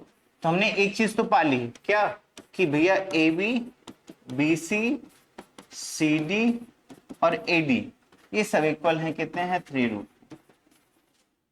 लेकिन सिर्फ इतना दिखाने से ये नहीं प्रूफ होगा कि ये वर्ग, क्योंकि वर्ग के लिए देखो रोम्बस की भी तो चारों साइड इक्वल होती हैं, है ना? तो आप ये नहीं कह सकते कि ये भी क्या है आपका वर्ग है। तो वर्ग दिखाने के लिए क्या करना पड़ेगा? इसके डायमीटर को भी इक्वल करना पड़ेगा। तो चलो इसकी डायमीटर निकाल लेते हैं। डायमीटर क्या होगा? ये और ये, ठीक है। तो हमने कहा सर फ्रॉम एसी, एसी की बात कर लो तो रूट, फिर से आ जाओ यहां पे। हमने कहा सर ए और सी की बात कर रहे हो तो ये x1 y1 x2 y2 इसको मान लो, ठीक है। कलर चेंज कर देता हूं जिससे कोऑर्डिनेट आपको अच्छे से दिख सके। हमको क्या करना है? डायगोनल्स को इक्वल दिखाना है। तो हमने कहा सर ए के कोऑर्डिनेट है हमारे 3,4 और सी के कोऑर्डिनेट है हमारे 9,1। जो ये डिस्टेंस है किसके? इसके इक्वल होने चाहिए। डी के कोऑर्डिनेट क्या है? 6,1 और बी के कोऑर्डिनेट है हमारे 6,6। तो हमने कहा सर एसी का स्क्वायर निकाल लो, एसी का स्क्वायर एसी की वैल्यू निकाल लो। तो ये मान लीजिए x1 y1 है और ये आपका x2 y2, लगा दो जल्दी फॉर्मूला। तो x2 माइनस x1 यानी 9 माइनस 3 का होल स्क्वायर हो जाएगा, 9 माइनस 3 का whole square plus y2 minus y1, y2 is 1 minus 4 का होल स्क्वायर, 1 माइनस 4 का होल स्क्वायर। इसको सॉल्व करोगे 9 माइनस 3 इज 6 का स्क्वायर 36 प्लस 4 माइनस 1 माइनस 4 तो माइनस 3 का स्क्वायर 9 और 9 6 15 की 5 हासिल 1 और 3 1 4 45 रूट 9 पना 45 तो ये हो जाएगा 3√5। ठीक है, ठीक है सर। अब हमने कहा कि सर हमें एक और चीज डिस्टेंस निकालनी पड़ेगी बीडी की। तो इसको अब मान लो x1 y1 और इसको मान लो x2 y2। बहुत ही थोड़ा सा लेंथी क्वेश्चन है बट ऐसा ही है। क्या होगा? एसी हो गया। तो हमने कहा सर अब बीडी की बात कर लो। बीडी की अगर बात करता हूं तो क्या होगा फिर? x2 माइनस x1 यानी 6 माइनस 6 यानी 0 का स्क्वायर और 1 माइनस 7, सॉरी ये गड़बड़ हो गया, 4 था 1 की जगह, तो 1 की जगह क्या हो जाएगा 4। और ये 4 अगर होता है, सुनना बेटा, एक गलती से सारा क्वेश्चन गलत हो जाता है ना? तो इसके कोऑर्डिनेट क्या है? 9 माइनस 4 क्या होगा? 9 माइनस 4 है भाई। और इसके कोऑर्डिनेट अगर 9 माइनस 4 है तो 4 माइनस 4 0, तो 9 में से 3 का 6, ये सिर्फ 6 का स्क्वायर है यानी 6 आएगा आंसर, है ना? अब बात कर लेते हैं किसकी? बीडी की। तो बीडी हमारा क्या आएगा? तो हमने कहा sir root x2 minus x1 यानी 6 माइनस 6 यानी 0 का स्क्वायर प्लस 1 माइनस 7, 1 माइनस 7 का होल स्क्वायर यानी ये तो 0 हो गया, 1 माइनस 7 यानी माइनस 6 का स्क्वायर यानी 36 यानी ये आ गया 6। क्लियर? तो हमने क्या देखा कि तीनों लेंथ बराबर हैं और इनके डायगोनल्स भी बराबर हैं, so that A B C D क्या होंगे? हमारा एक वर्ग होगा, ए बी सी डी ए। ठीक है, ये हमारा क्या होगा? एक वर्ग होगा, एक स्क्वायर को रिप्रेजेंट करेगा। तो इस टाइप के क्वेश्चन आते हैं भैया, थोड़ा टफ होते हैं, ध्यान रखना। इसमें डायगोनल प्रूफ करने को, पैरेललोग्राम प्रूफ करने को आता है, इसमें आपका आ जाएगा इक्विलैटरल ट्रायंगल प्रूफ करने को आ जाएगा। तो इस टाइप के क्वेश्चंस आते हैं, आपको ध्यान रखने हैं उनकी कंडीशन के अकॉर्डिंग। ठीक है, नेक्स्ट क्वेश्चन है, सॉरी नेक्स्ट हमारा पार्ट है विभाजन सूत्र यानी सेक्शन फॉर्मूला। अब सेक्शन फॉर्मूला का मतलब क्या है कि भैया यहाँ दो टाइप के फॉर्मूले आएंगे। पहले इंटरनल सेक्शन। इंटरनल सेक्शन का मतलब क्या है कि अगर एक पॉइंट ए तुम्हारा x1 y1 और एक पॉइंट बी हमारा x2 y2 हो। ठीक है, क्या है, सेक्शन फॉर्मूला की बात करें, विभाजन सूत्र की बात करें तो क्या है कि मान लो हमें एक पॉइंट ए दे रखा है x1 y1, एक पॉइंट बी दे रखा है x2 y, ठीक है, और एक पॉइंट p है जिसको अंतः क्या कर रहा है, m रेशियो n में डिवाइड कर रहा है। क्या कर रहा है, m रेशियो n में डिवाइड कर रहा है, विभाजित कर रहा है। तो इस p के कोऑर्डिनेट क्या होंगे, इसके लिए फॉर्मूला है हमारा क्या, सेक्शन फॉर्मूला। क्या होगा, तो हमने कहा सर x इक्वल टू हो जाएगा, याद करने के पर्पज से भी रखेगा, इसकी प्रूविंग आती नहीं है तो बताने का कोई खास फायदा नहीं है, ट्रिक से समझना। m रेशियो n है तो n का इधर और m का उधर मल्टीप्लाई क्रॉस करे तो क्या होगा, m x2। अब x के कोऑर्डिनेट की बात करो तो सिर्फ x के साथ चलोगे, तो हमने कहा sir m x2 plus n x1 upon m plus, ये हो गया x के कोऑर्डिनेट। y की बात कर लो, फिर से वही m y2 plus n y1 upon m plus n, ये आ गए पॉइंट P के कोऑर्डिनेट, यानी पॉइंट P के निर्देशांक। क्या चीज, कि जब भी कोई दो पॉइंट दे रखे हो A एंड B और एक कोई पॉइंट P है जो इसको अंतः विभाजित करे, आंतरिक विभाजन करे, किस रेशियो में, m रेशियो n में, तो ये हमारे कोऑर्डिनेट क्या होंगे, x is mx2 plus nx1 upon m plus n और y equal to my2 plus ny1 upon m plus n होगा। ये फॉर्मूला याद कर लेना, बहुत वर्क करता है, बहुत सारे क्वेश्चन इससे होंगे सॉल्व, है ना। ठीक है, नेक्स्ट आता है इसी में बाह्य विभाजन। बाह्य विभाजन का मतलब समझ लेना, हमने कहा सर एक पॉइंट A है, ये पॉइंट B है और एक पॉइंट P है। पॉइंट A के कोऑर्डिनेट दे रखे हैं x1 y1, इसके कोऑर्डिनेट दे रखे हैं x2 y2, और पॉइंट P के कोऑर्डिनेट की बात कर रहा है जो इसको AB को क्या कर रहा है, ये हो गया m, ये हो गया n, m रेशियो n में डिवाइड कर रहा है। ऑब्वियसली बात है, इस डिस्टेंस और इस डिस्टेंस का जब रेशियो निकालो तो क्या है, m रेशियो n आए तो हमारा क्या कहलाएगा, ये बाह्य विभाजन कहलाएगा। देखो AB के बीच में नहीं है पॉइंट, क्या है, बाहर है, तो ये क्या कहेगा, बाह्य विभाजन का फॉर्मूला कहलाएगा या एक्सटर्नल सेक्शन फॉर्मूला कहलाएगा। वहीं पे अगर ये पॉइंट इन दोनों के बीच में कहीं होता तो हमारा क्या कहलाता है, इंटरनल सेक्शन फॉर्मूला कहलाता है, यानी अंतः या आंतरिक विभाजन सूत्र कहलाता है। ठीक है, चलो आ जाओ। तो हमने कहा कि जब भी ऐसा कुछ है तो कुछ खास नहीं करना है, जो ये हमारा फॉर्मूला है x इक्वल टू क्या, mx2 nx1 upon m minus n mn, है ना। हमें क्या करना है, यहाँ सब प्लस थे, अंतर विभाजन में क्या थे, सब प्लस थे, यहाँ पे बस माइनस हो जाएंगे, इतनी सी कहानी। तो अगर बाह्य विभाजन की बात करेगा तो फॉर्मूला आएगा mx2 minus nx1 upon m minus n, और y इक्वल टू हो जाएगा my2 minus ny1 upon m minus n। ये सेम कॉम्बिनेशन है, इसमें कोई खास चेंज नहीं आता है। ठीक है, तो इस चीज को याद रखिएगा। क्या करना है, सिंपल सी कहानी कि अगर अंतर विभाजन की बात करें तो फॉर्मूला है mx2 plus nx1 upon m plus n और my2 plus ny1 upon m plus n।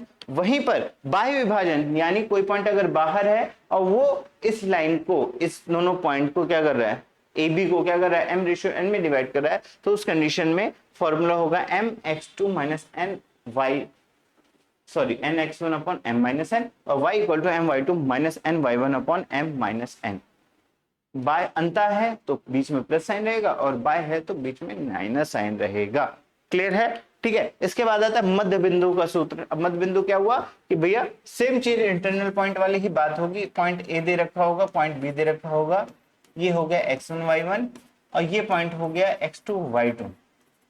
एक कोई पॉइंट P जो इनको क्या करे, इक्वल पार्ट में डिवाइड करे। मध्य बिंदु का क्या मतलब है कि भैया इससे और इसकी डिस्टेंस क्या हो, इक्वल हो, इसके बीच का पॉइंट हो, मध्य का बिंदु हो, तो उसके कोऑर्डिनेट क्या होंगे, हमने कहा x y होंगे।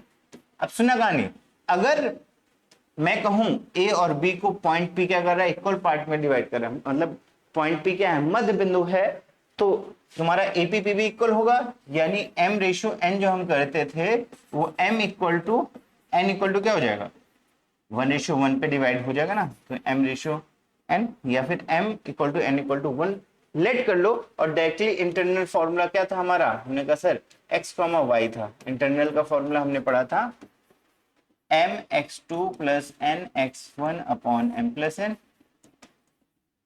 और my2,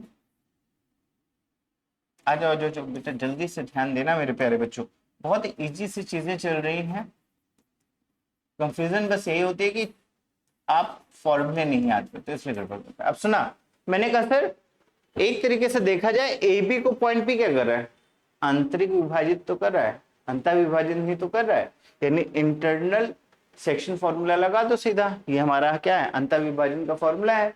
हमने कहा सर m और n इक्वल होंगे, m इक्वल टू n, अब चाहे यहाँ m equal to n equal रख करके सॉल्व कर लो या m equal to n equal to 1 रख दो, 1:1 में डिवाइड करेगा।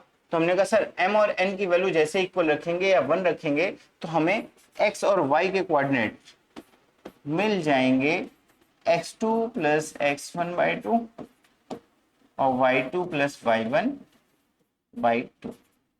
आप दोनों तरीके से कर सकते हो, m इक्वल टू n रखोगे तभी सॉल्व हो जाएगा और 1 रखोगे तब भी आपको ये फॉर्मूला मिल जाएगा। तो ये फॉर्मूला कब यूज करेंगे, ये फॉर्मूला तब यूज करेंगे जब क्या हो, पॉइंट P इनका मध्य बिंदु हो। ऊपर वाला फॉर्मूला कब यूज होगा, जब इंटरनल विभाजन हो यानी अंतः विभाजन हो, और जब बाह्य विभाजन हो तो ये फॉर्मूला यूज होगा। तो ये 3 फॉर्मूले हैं, अच्छे से याद कर लेना क्योंकि इनका यूज आगे चल के होगा। ठीक है, चलो आ जाओ अब क्वेश्चन को करते हैं। क्या कह रहा है, find the coordinate of the point which divided the line segment of the point in the 3:1। Internally कितना आसान सा सवाल है, क्या कह रहा कि उस बिंदु के निर्देशांक ज्ञात कीजिए जो बिंदु 4 - 3 और 8,5 को मिलाने वाले रेखाखंड को 3:1 के अनुपात में आंतरिक रूप से विभाजित करे। तो हमने कहा सर ठीक है सर, सिंपल सी कहानी हो गई, ये हमारा ए है, ये हमारा बी है, पॉइंट ए मान लीजिए 4, पॉइंट बी मान लीजिए 8,5, ये रहा पॉइंट पी जिसके कोऑर्डिनेट हम मान लेते हैं x, y जो हमको फाइंड करने हैं, और रेशियो क्या है 3:1, तो ये होगा 3, ये क्या 1, बात खत्म। तो सब कुछ क्या किया, डायरेक्टली लिख दिया। हमने कहा अंतः विभाजन का फॉर्मूला आपने अभी बताया ही है, तो देख लो क्या कहानी है। तो अब सबसे पहले आप क्या करो, फॉर्मूले जरूर लिखो। तुमने x y के कोऑर्डिनेट होते हैं अंतः या आंतरिक विभाजन के, क्या m of x2 plus n of x1 upon m plus n। आप चाहो x और y को अलग अलग कैलकुलेट करो, चाहे एक साथ करो, उससे कोई फर्क नहीं पड़ता, बस कैलकुलेशन करते हो गलती मत कर देना, है ना। चलो आ जाओ, तो हमने कहा सर ये हो जाएगा m y2 plus n y1 upon m plus n, ये हमने इंटरनल सेक्शन फॉर्मूला पढ़ा है। ठीक है, चलो वैल्यू रख दो सारी। हमने कहा सर ये हो जाएगा x1 y1, ये हो जाएगा आपका x2 y2, है ना, ये m है और ये n, डन, सारी वैल्यूज रख दीजिए। तो हो जाएगा क्या, तो हमने कहा m इज ए 3, तो हो जाएगा 3। वैल्यू रखते हुए ध्यान रखना भाई, गलती मत कर देना। तो m की वैल्यू क्या हो गई 3 इंटू 8 और 1 into 4, 1 into upon m plus n यानी 3 प्लस 1, ये हो गया x के लिए। अब y के लिए चले जाओ, फिर से 3 into 5, 3 into 5 plus 1 into -3, 1 into -3 upon में 3 प्लस 1, ये हमारा y। ठीक है, x कोऑर्डिनेट y कोऑर्डिनेट एक साथ मैंने सॉल्व कर लिया है। अब सिंप्लीफाई कर लो, फाइनल आंसर आ जाएगा। तो हमने 8 24, 24 प्लस 4 इंटू 4 लिख दीजिए 24 प्लस 4 अपॉन 4, कोमा इसको सॉल्व करो, 5 3 15 प्लस -3 अपॉन में 3 प्लस 1। सिंप्लीफाई करने जाओगे तो 24 4 28 बटा 4 और ये आ जाएगा 12 बटा 4, 4 7 28 और 4 3 12, ये हो जाएगा 7, तो पॉइंट पी के जो हमारे कोऑर्डिनेट हैं वो क्या आ जाएंगे 7,3 आएंगे। तो देखो कितने आसानी से, सिर्फ फॉर्मूला सही याद है, आप वैल्यू सही रखो, आराम से क्वेश्चन हो जाएगा। तो ये कम से कम 2 मार्क्स का क्वेश्चन है। क्लियर, ठीक है। तो इस टाइप के क्वेश्चंस आते हैं, याद रखिएगा, जो डायरेक्टली फॉर्मूले पे रख करके सॉल्व हो जाएंगे। ये 2 नंबर में आपको मिल जाएंगे। क्लियर? ठीक है। नेक्स्ट क्वेश्चन है क्या है, find the coordinate of the point of trisection of the line segment. अब ट्राइसेक्शन का मतलब क्या है, क्या कह रहा, रेखाखंड के समद्विभाजक बिंदुओं के निर्देशांक क्या, समद्विभाजक ट्राइसेक्ट कर रहा है। ट्राइसेक्ट करने का मतलब क्या हुआ कि 3 इक्वल पार्ट में डिवाइड कर रहा है। हमने कहा सर ये ए है, ये बी है, और इसको 3 इक्वल पार्ट में डिवाइड करो तो इसका मतलब क्या हुआ, ये डिस्टेंस इक्वल होगी और ये तीनों डिस्टेंस क्या होंगी, इक्वल होंगी। बात समझ में? हमने कहा सर ये पॉइंट पी मान लो, ये पॉइंट क्यू मान लो। अब फिर से क्वेश्चन पे आ जाओ, क्या कह रहा, 4,-1, तो हम मान लेते हैं पॉइंट ए है हमारा 4,-1 और -2,-3 को मिलाने वाली रेखाखंड के समद्विभाजक बिंदु के निर्देशांक ज्ञात करना, यानी P और Q के कोऑर्डिनेट फाइंड करने हैं। हमने कहा ठीक है सर, P और Q के कोऑर्डिनेट फाइंड करने तो कैसे करेंगे, तो एक समस्या आ जाती है रेशियो की, कि अनुपात वाले क्वेश्चन में जब भी ऐसा क्वेश्चन दिया बच्चा कंफ्यूज हो जाता है कि रेशियो क्या अलग करे। ध्यान देना थोड़ा सा मेरे प्यारे बच्चों। मैंने कहा सर ये एक पार्ट है, अरे इक्वल पार्ट है तो 1:1:1 में है, 3 इक्वल पार्ट में है तो 1:1:1 में है। अगर मैं पॉइंट P की बात करूं तो सुना, इस साइड एक पार्ट है और इस साइड क्या है, 2 पार्ट है, तो ये हम कर लेंगे 1:2 में। क्या कर लिया, बात समझ में? सुना, मैंने कहा ए बी को पी क्यू क्या कर रहे हैं, 2 इक्वल पार्ट में डिवाइड करना है, ये सॉरी 3 इक्वल पार्ट ट्राइसेक्ट कर रहे हैं ना, 3 इक्वल पार्ट में डिवाइड कर रहे हैं, क्या कि AP equal to P Q equal to Q B होगा। मान लेते हैं 1:1:1 इक्वल पार्ट है तो 1:1:1 में है। अच्छा जी, अब अगर मैं पॉइंट पी को लूं तो इधर 2 पार्ट है, इधर 1 पार्ट है, यानी एपी और पी बी की बात करूं तो किस रेशियो में होंगे, 1:2 में होंगे। क्लियर? तो हमने कहा सर पहले पॉइंट पी निकाल लेते हैं, इसके कोऑर्डिनेट मान लेते हैं x, y और रेशियो रहेगा 1:2। फिर से सॉल्व करने का तरीका वही है, थोड़ा सा क्रॉस वाला पार्ट रखो जिससे फॉर्मूला लगाने में आपको इजी हो जाए। आप लोग ऑलवेज फॉर्मूला लिख दोगे, ठीक है? तो हमने कहा सर पॉइंट पी की बात कर लेते हैं x, y के कोऑर्डिनेट की, क्या हो जाएगा, तो हमने कहा सर ये m की वैल्यू हो गई, ये n की वैल्यू हो गई, ठीक है, ये m हो गया, ये n हो गया, क्रॉस मल्टीप्लाई, ये आपका x1, ये y1, ये x2, ये y2 होगा। चलो कोऑर्डिनेट निकाल लेते हैं। तो हमने पॉइंट पी के कोऑर्डिनेट सीधा इंटरनल सेक्शन फॉर्मूला यानी अंतर विभाजन वाला फॉर्मूला लगेगा, तो हो जाएगा 1 × -2 m x2 यानी 1 × -2 n x1 यानी 2 × 4 plus 2 × 4 upon m plus n यानी 1 + 2 कॉमा y के लिए क्या जाएगा, तो हमने कहा सर m y2 यानी 1 × 3 1 × 3 प्लस 2 × -1 2 × -1 फॉर्मूला बेस पे करते चलना भाई, तो 1 + 2 ये हो गया। ये हमने क्या किया, डायरेक्टली फॉर्मूला लगा दिया। आप क्या करना, फॉर्मूला लिखना उसके बाद लगाना जिससे गलती ना हो। बाकी अगर ये वाला पार्ट समझ में आ रहा हो, जो ये क्रॉस किया है, इसका मतलब क्या हुआ कि 1 × जब x के कोऑर्डिनेट की बात करो तो सिर्फ x के कोऑर्डिनेट से मल्टीप्लाई कराओ, तो 1 × x2 m × x2 n × x1 upon m plus n। वहीं पे y कोऑर्डिनेट की बात करोगे तो m × y2 n × y1 upon m plus n। ये बात समझ में है तो इससे कर लीजिए, नहीं तो डायरेक्टली फॉर्मूला यूज करके काम कर लीजिए। तो हमने कहा सर इसको सिंप्लीफाई करोगे तो आएगा -2 + 8/3, अरे -2 प्लस माइनस माइनस -2 और 4 दूनी 8 8 प्लस, तो ये हो गया 3 कॉमा 3 2 1 1 सॉरी 2 × -1 इज -2 अपॉन में 1 + 2 इज 3। ठीक है, सिंप्लीफाई कर लीजिए भाई लोग, क्या आ जाएगा, तो हमने कहा सर ये 6/3 आ जाएगा, ये आपका आ जाएगा 3 में से 2 गए 1/3। चेक जरूर कर लेना गलती ना कर रहे हो कहीं पे। तो पॉइंट हमारे -2 को देखो गलती कर रहे हैं ना, ये जो है पॉइंट हमारा जो गिवन है ये वाला, ठीक है, ये एक्चुअल में कितना है, हमने कहा सर जी -2 -3 है तो ये -2 -3 रखोगे तो जहाँ पे माइनस, यहाँ पे जहाँ जहाँ पे 3 है वहाँ पे क्या हो जाएगा, माइनस लगा दो, ये -3 हो जाएगा। तो -3 -2 -5 हो गया, है ना। क्या हो जाएगा, 1 इंटू -3, 2 इंटू -1, तो हो जाएगा -3 -2 इज ए -5/3। 3 दूनी 6, तो ये पॉइंट आ गया 2, -5/3।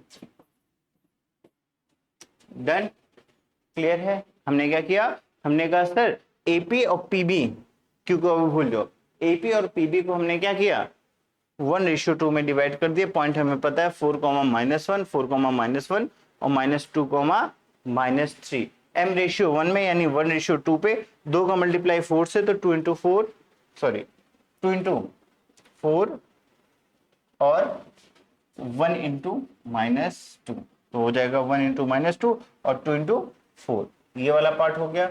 सेम वे में आपका क्या होगा, 1 इंटू -3, 1 इंटू -3 और 2 इंटू -1, 2 इंटू -1 अपॉन 1 + 2। सिंप्लीफाई किया तो -2, 4 2 8, -3 -2 अपॉन 3, तो हो जाएगा 2 -5/3। ये हो गया पॉइंट पी के कोऑर्डिनेट। अब सुना, मैंने कहा सर ये हो गया पॉइंट पी के कोऑर्डिनेट, मुझे पता चल गए। आ जाओ यहाँ पे, मैंने कहा पॉइंट पी कोऑर्डिनेट पता है, पॉइंट बी के कोऑर्डिनेट पता है, और हमें क्यों निकालना है, और ये डिस्टेंस तो इक्वल है।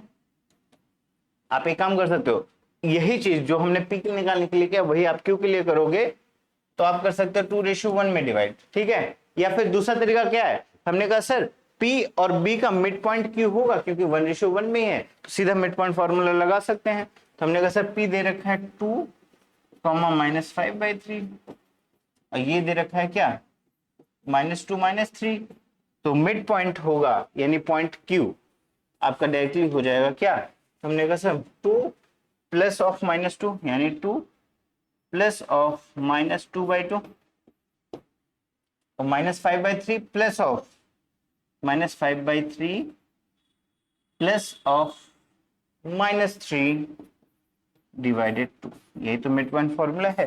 तो 2 - 2 ये तो हो गया 0, 0/2 तो नहीं, एक पॉइंट तो हो गया 0 तुम्हारा।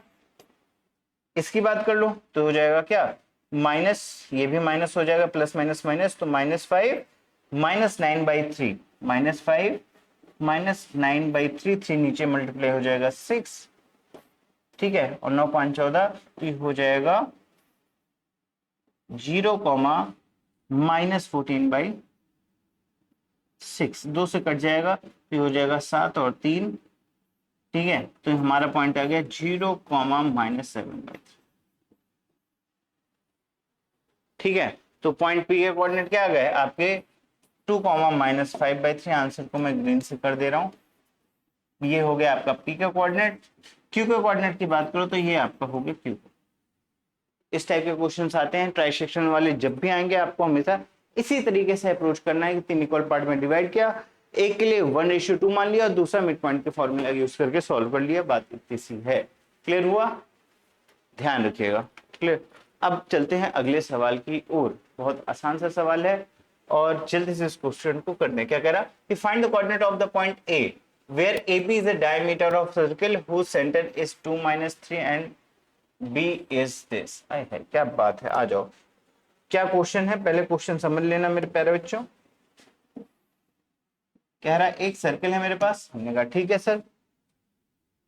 फाइंड द कोऑर्डिनेट, क्या एक बिंदु ए, एक हटाते हैं, ये रहा।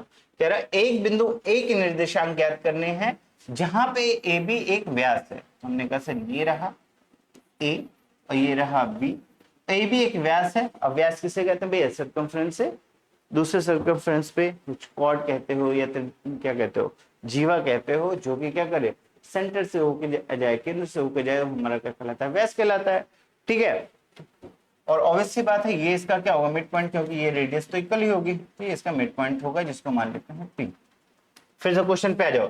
कह रहा बिंदु ए के निर्देशांक ज्ञात कीजिए जहां ए बी एक वृत्त का व्यास है। ए बी क्या है, वृत्त का व्यास है, जिसका केंद्र, अब केंद्र दे रखा है यानी पी की वैल्यू दे रखी है 2 - 3 और पॉइंट बी दे रखा है 1, 4 और आपसे पूछा है ए, तो हमने कहा x, y लेट कर लेते हैं। पॉइंट ए के कोऑर्डिनेट क्या है x, y और हमें क्या फाइंड करना है, ए के कोऑर्डिनेट फाइंड करना है। कैसे सॉल्व करेंगे, तो हमने कहा सर पी तो मिड पॉइंट है और हमें ए बी में ए को फाइंड करना है, बी तो गिवन है, तो in this case mid point formula लगा दो, मध्य बिंदु वाला। ठीक है, कैसे होता है कोऑर्डिनेट, तो हमने कहा सर अगर मैं कोऑर्डिनेट की बात करूं, point P is a mid point, मध्य बिंदु है, तो ये हो जाएगा 2 इक्वल टू, याद कर लेना भाई जिसको ना याद हो, ठीक है, मैं इसको जो है फॉर्मूला जरूर लिख दूंगा, वहां एक्स लेट कर लिए तो बड़ा वाला X, X equal to x1 प्लस x2/2 होता है और y equal to y1 plus y2/2 होता है।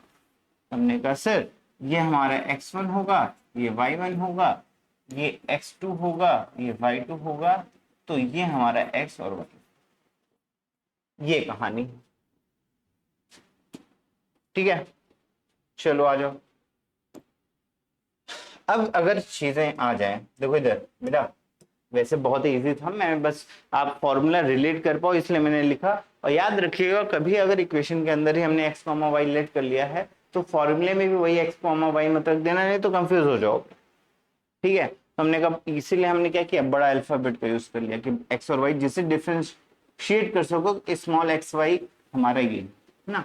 हमने कहा ठीक है सर फॉर्मूला लगा दो, तो हमने कहा सर एक्स वाई, यहाँ एक्स की वैल्यू 2 और वाई की वैल्यू दिस, तो हमने कहा एक्स के कोऑर्डिनेट की बात करो तो एक्स है 2 equal to x1 is x, x2 की वैल्यू क्या है हमारी, हमने कहा सर x2 की वैल्यू हमारी आ गई है 1, तो हो जाएगा 1/2, ये फॉर्मूला होगा, सिंपल सा वैल्यू उठा के रख दी, सॉल्व कर लोगे तो ये हो जाएगा 4 - 1 इक्वल टू एक्स, तो एक्स की वैल्यू आ जाएगी, देखो डिवाइड में उधर मल्टीप्लाई में 4, ये प्लस में है तो माइनस, 4 - 1 इज 3, तो x की वैल्यू क्या आ गई, 3 आ गई।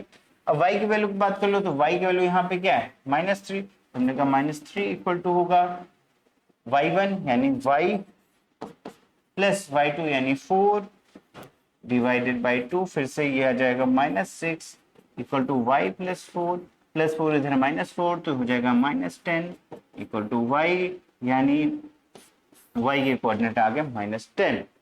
तो पॉइंट ए के कोऑर्डिनेट क्या आ गए, तो हमने कहा सर पॉइंट ए के कोऑर्डिनेट आ गए हमारे 3, -10, और यही आपका फाइनल आंसर है, ये आपसे पूछा है।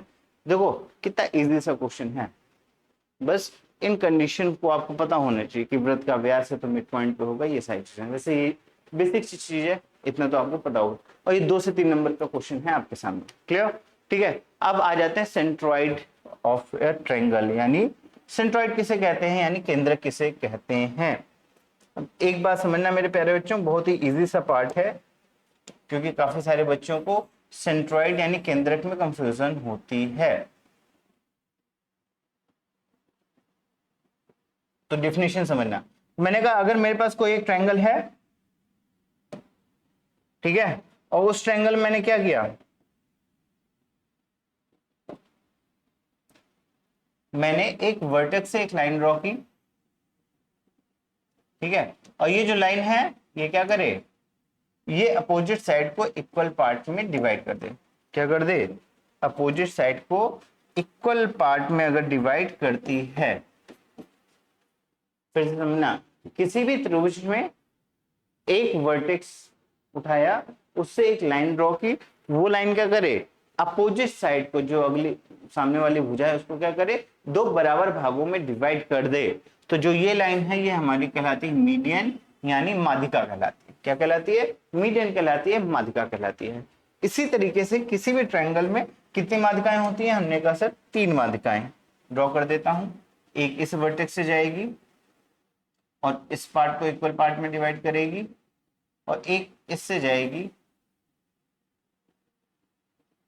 और इन दोनों साइड्स को इक्वल पार्ट में डिवाइड करेगी, निकालनी, ये इक्वल है, ये इक्वल है, बात समझ में।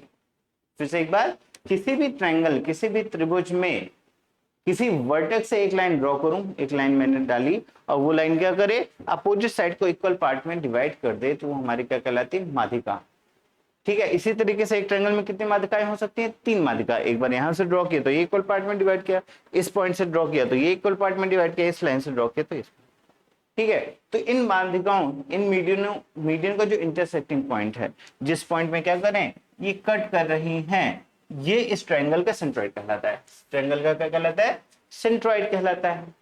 अब अगर हमें 3 कोऑर्डिनेट दे रखे हो, क्वेश्चन क्या होगा कि भैया हमें 3 वर्टिसेस दे रखे हैं A, B एंड C। ठीक है, तो हम मान लेते हैं A is a x1 y1, B is a x2 y2 and C is a x3 and y।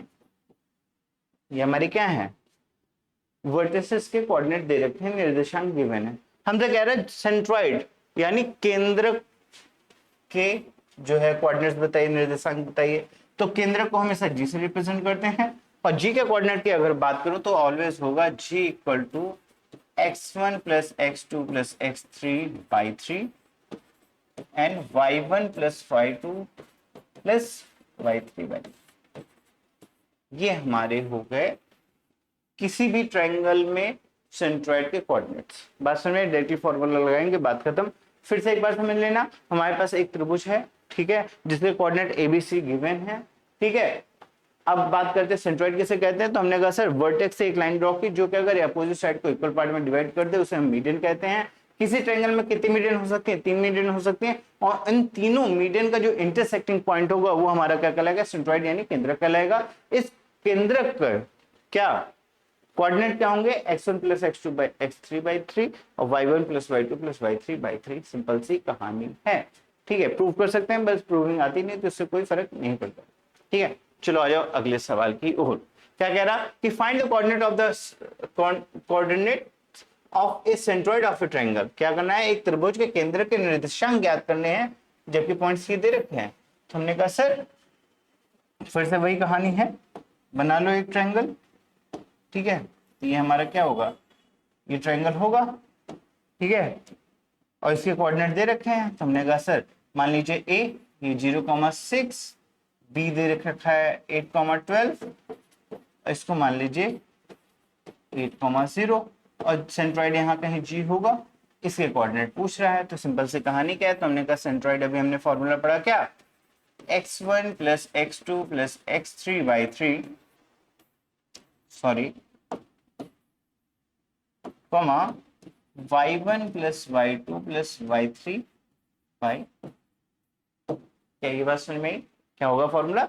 x1 plus x2 plus x3 by 3, y1 plus y2 plus y3 by 3। ये आपका जो है सेंट्रॉइड का फॉर्मूला हो गया। उठा के value रख दो। तो हम मान लेते हैं क्या, ये हमारा x1 y1 है, ये हमारा x2 y2 है, ये हमारा x3 y3। किसी भी अरेंजमेंट में रख दीजिए, इससे कोई समस्या नहीं होने वाली। तो रख दीजिए फॉर्मूले पे। हमने सर g इक्वल टू हो जाएगा, g के कोऑर्डिनेट्स क्या होंगे? तो हमने कहा सर x1 यानी 0 प्लस 8 प्लस 8 है ना, 0 0 8 और 8 है ना। तो 0 प्लस 8 बाई 3 कॉमा y की बात कर रहे हो तो 6 12 और 0, 6 प्लस 12 प्लस 0 डिवाइडेड बाई 3 रख दीजिए। 8 8 16 हो जाएगा, 16 बाई 3 और 12 6 18 बटा 3। तो ये आपका केंद्र का निर्देशांक होगा जी। देखो कितना इजी तरीके से क्वेश्चन हो गया। अगर ये आपको फॉर्मूला पता है तो डायरेक्टली आप निकाल लोगे, नहीं पता है तो ये क्वेश्चन आपसे जल्दी सॉल्व नहीं हो सकता। जैसे ट्राई करोगे तो तब भी हो जाएगा, क्योंकि इसका मिड पॉइंट निकाल लिया तो ये आ जाएगा। और फिर इसके बाद अच्छा एक चीज और याद रखना बेटा, कोई भी जो सेंट्रॉइड होता है वो क्या करता है, किसी भी मीडियन को 2:1 में डिवाइड करता है। इस प्रॉपर्टी का भी यूज हो जाता है। तो हमने सेंट्रॉइड के कोऑर्डिनेट की तो बात कर ली थी कि निर्देशांक कैसे निकलते हैं। कभी अगर रेशियो के बीच में रिलेशन की बात कर लेगा तो जो भी सेंट्रॉइड है किसी भी मीडियन को क्या करता है, 2:1 में डिवाइड करता है। सिंपल सी कहानी है। तो कभी रिक्वायरमेंट पड़ी तो उस प्रॉपर्टी का यूज कर सकते।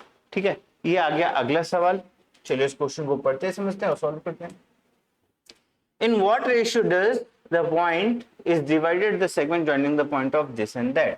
बिंदु P दे रखा है, बिंदु A और B दे रखा है को मिलाने वाली रेखाखंड को किस अनुपात में विभाजित करता है? ये आ गया मेन क्वेश्चन।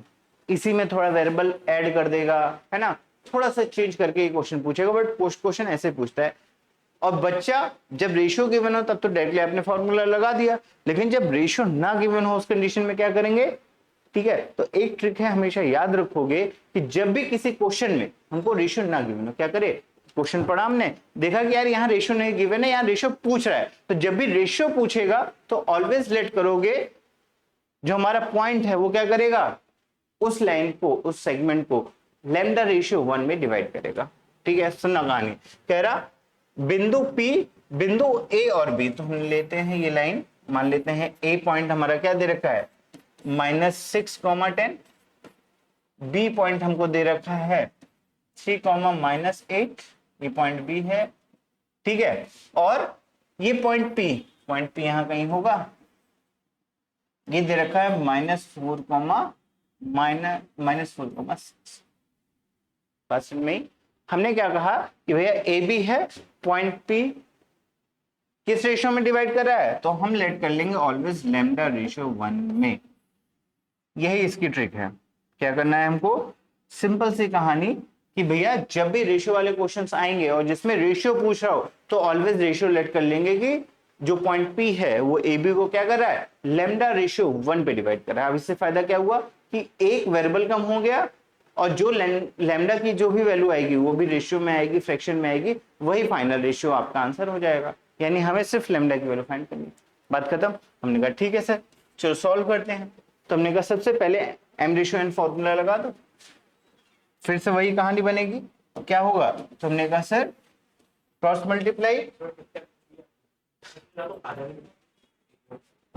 आधे, ठीक है। तो इसको सिंप्लीफाई कर लेंगे, क्या हो जाएगा, तो हमने कहा 1 × -6, तो हमारा कहा कि सर जी पॉइंट पी के कोऑर्डिनेट की बात कर रहे हो, सेक्शन फॉर्मूला लगा दोगे, रेशियो हमारा लैम्डा रेशियो 1 है, डायरेक्ट फॉर्मूला यूज करो, तो क्या हो जाएगा, तो हमने कहा sir point P x, y वाला होता है, फॉर्मूला आपके लिए लिख दे रहा हूं, तो हमने कहा सर x इक्वल टू होता है m y, सॉरी y नहीं, m, अगर x के कोऑर्डिनेट की बात है तो m x2 + n x1 / m + n, और इसी तरीके से y का, तो हमने कहा पहले x में रख करके सॉल्व करते हैं, अगर x से ही सॉल्व हो जाए तो y की जरूरत ही नहीं पड़ेगी, लेकिन फॉर्मूला तो आपको याद है इंटरनल सेक्शन वाला, है ना, चलो लगा दो।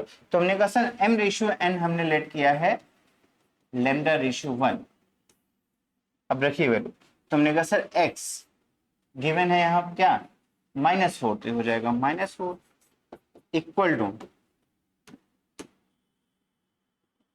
m की वैल्यू है लैम्डा, ये हो गया लैम्डा इनटू x2, ये हमारा x1 है, ये y1 है, और ये आपका x2 और y2 है। तो हमने कहा x2 वैल्यू है 3, तो हो जाएगा 3 प्लस n की वैल्यू है 1, तो हो गया 1 इनटू x1 की वैल्यू है -6, हो गया -6 अपॉन में m + 1 यानी लैम्डा + 1। हमने कहा सर y को क्यों नहीं यूज करो यार, एक ही इक्वेशन से काम बन जाएगा, यहीं से हम लैम्डा की वैल्यू निकाल सकते हैं, तो क्या हो जाएगा, तो हमने कहा सर -4 × लैम्डा + 1 ये हो जाएगा, इसको सॉल्व करोगे 3 लैम्डा -6 हो जाएगा, प्लस माइनस माइनस 6 × 1 6, ठीक है। सिंप्लीफाई करो तो ये हो जाएगा 4 लैम्डा -4 = 3 लैम्डा -6। हमने कहा सारे वेरिएबल टर्म एक साइड, सारे कांस्टेंट टर्म एक साइड, तो क्या हो जाएगा 3 लैम्डा इधर आ जाएगा, तो ये हो जाएगा 7 लैम्डा -4, और प्लस में है तो -3, तो -3 4 -3 से -7 लैम्डा, और -4 जाएगा +4 -6 +4, तो ये हो जाएगा -7 लैम्डा इक्वल टू कितना, -6 में 4 गए 2 -2, ठीक है। तो लैम्डा की वैल्यू आ गई -2/-7, माइनस से माइनस कट गया, और लैम्डा की वैल्यू आ गई 2/7। अब लैम्डा की वैल्यू 2/7 का मतलब क्या है, m रेशियो n हमारा क्या था, λ/1 था, लैम्डा की वैल्यू रखोगे तो यहाँ से आएगा 2/7, अपॉन में सिंप्लीफाई करोगे तो ये मिल गया m रेशियो n कितना 2/1। तो पॉइंट P क्या कर रहा है, AB को m रेशियो n यानी 2/7 में आंतरिक विभाजन कर रहा है, ठीक है, इस अनुपात में डिवाइड कर रहा है 2/7। क्लियर। तो जब भी याद रखिएगा ये रेशियो वाले क्वेश्चन आएंगे आपको इसी तरीके से अप्रोच करना है। अगर आपने m रेशियो n मान के किया तो आपको क्या करना पड़ेगा, दो इक्वेशन बनाने पड़ेंगे, उसको सिंप्लीफाई करना पड़ेगा। लेकिन अगर लैम्डा रेशियो 1 मानेंगे तो उससे कैलकुलेशन इजी हो जाएगी। हम क्यों कर रहे हैं, क्योंकि हमें कैलकुलेशन इजी करनी है, बस में गलती होने के चांसेस ना हो। और जो भी लेट करो उसको सामने पहले ही लिख लो भाई, कहानी इजी हो जाएगी। ठीक है, चलो आ जाओ, अब अगले सवाल की ओर चलते हैं। कह रहा find the ratio of P divided the line segment joining the point of this, hence find M। हमें रेशियो भी फाइंड करना है और M की वैल्यू फाइंड करनी है। और ये एक बहुत ही प्यारा सा क्वेश्चन है और इसके आने के चांसेस भी ज्यादा है। हमने कर लीजिए एक पॉइंट A है, ये पॉइंट B है, ये मान लेते हैं पॉइंट P है। पॉइंट A के कोऑर्डिनेट, सॉरी पॉइंट P के कोऑर्डिनेट दे रखे हैं 4:M। हमने कहा ठीक है sir ji. Divide the line segment joining the point A is 2,3 और B दे रखा है 6,-3। अगर यहाँ आपने M रेशियो n माना तो सॉल्व करते रहो, गलत हो जाना है, जल्दी से सॉल्व नहीं हो पाना है। हमने क्या कहा कि सर जी हमें दो चीजें फाइंड करनी है, रेशियो फाइंड करना है और M की वैल्यू फाइंड करनी है, तो पहले रेशियो फाइंड कर लो फिर M की वैल्यू फाइंड कर लेंगे। हमने कहा ठीक है सर जी। और जब भी रेशियो फाइंड करना है तो क्या करना है, तो हमने कहा सर लैम्डा रेशियो 1 लेट करना पड़ेगा, जो कि हमने अभी बताया। तो हमने मान लिया कि पॉइंट P क्या कर रहा है, AB को लैम्डा रेशियो 1 में डिवाइड कर रहा है, ये हमारी कहानी। ठीक है, हमें अब दो चीजें फाइंड करनी है, एक लैम्डा और एक M। हमने कहा सर जी लैम्डा फाइंड करना है, x के कोऑर्डिनेट हमको गिवन है, सीधा फॉर्मूला लगा दो, क्या हो जाएगा। तो हमने कहा sir internal section formula m ratio n को हम लैम्डा रेशियो 1 मान करके सॉल्व करेंगे। तो x इक्वल टू क्या फॉर्मूला पड़ा था, m x2 plus n x1 upon m plus n, यही जाना था।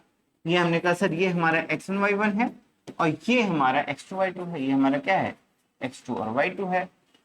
ये m हो जाएगा, ये m हो जाएगा, फिर से वही, इससे थोड़ा सिंप्लीफाई हो जाता है भाई। हमने कहा सर x की वैल्यू है 4,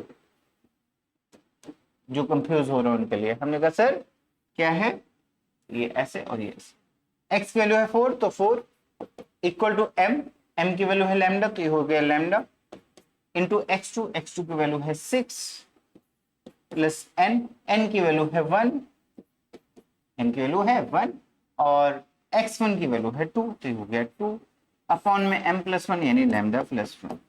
हमने सिंपल से देखो ऐसा है, x एक बार x से कोऑर्डिनेट, अब यहाँ पे y कोऑर्डिनेट भी यूज करने पड़ेंगे। तो हमने कहा सर x वाले से यूज करके हमने लैम्डा निकाल लिया, रेशियो पता चल जाएगा, हम उसका यूज करके m निकाल लेंगे। ठीक है, तो सबसे पहले लैम्डा की वैल्यू यहाँ से सॉल्व करोगे, क्या हो जाएगा। तो हमने कहा सर यहाँ डिवाइड में उधर मल्टीप्लाई में, तो 4 लैम्डा प्लस 1 6 लैम्डा प्लस 2, ये हो जाएगा 4 lambda plus 4 6 lambda plus 2, 4 lambda उधर चला जाएगा तो आ जाएगा 2 लैम्डा, 6 लैम्डा माइनस ये प्लस में है तो उधर माइनस में, तो 6 lambda minus 4 lambda is 2 lambda और प्लस 4 हो जाएगा माइनस 4 पे हो जाएगा -2, क्या हो जाएगा।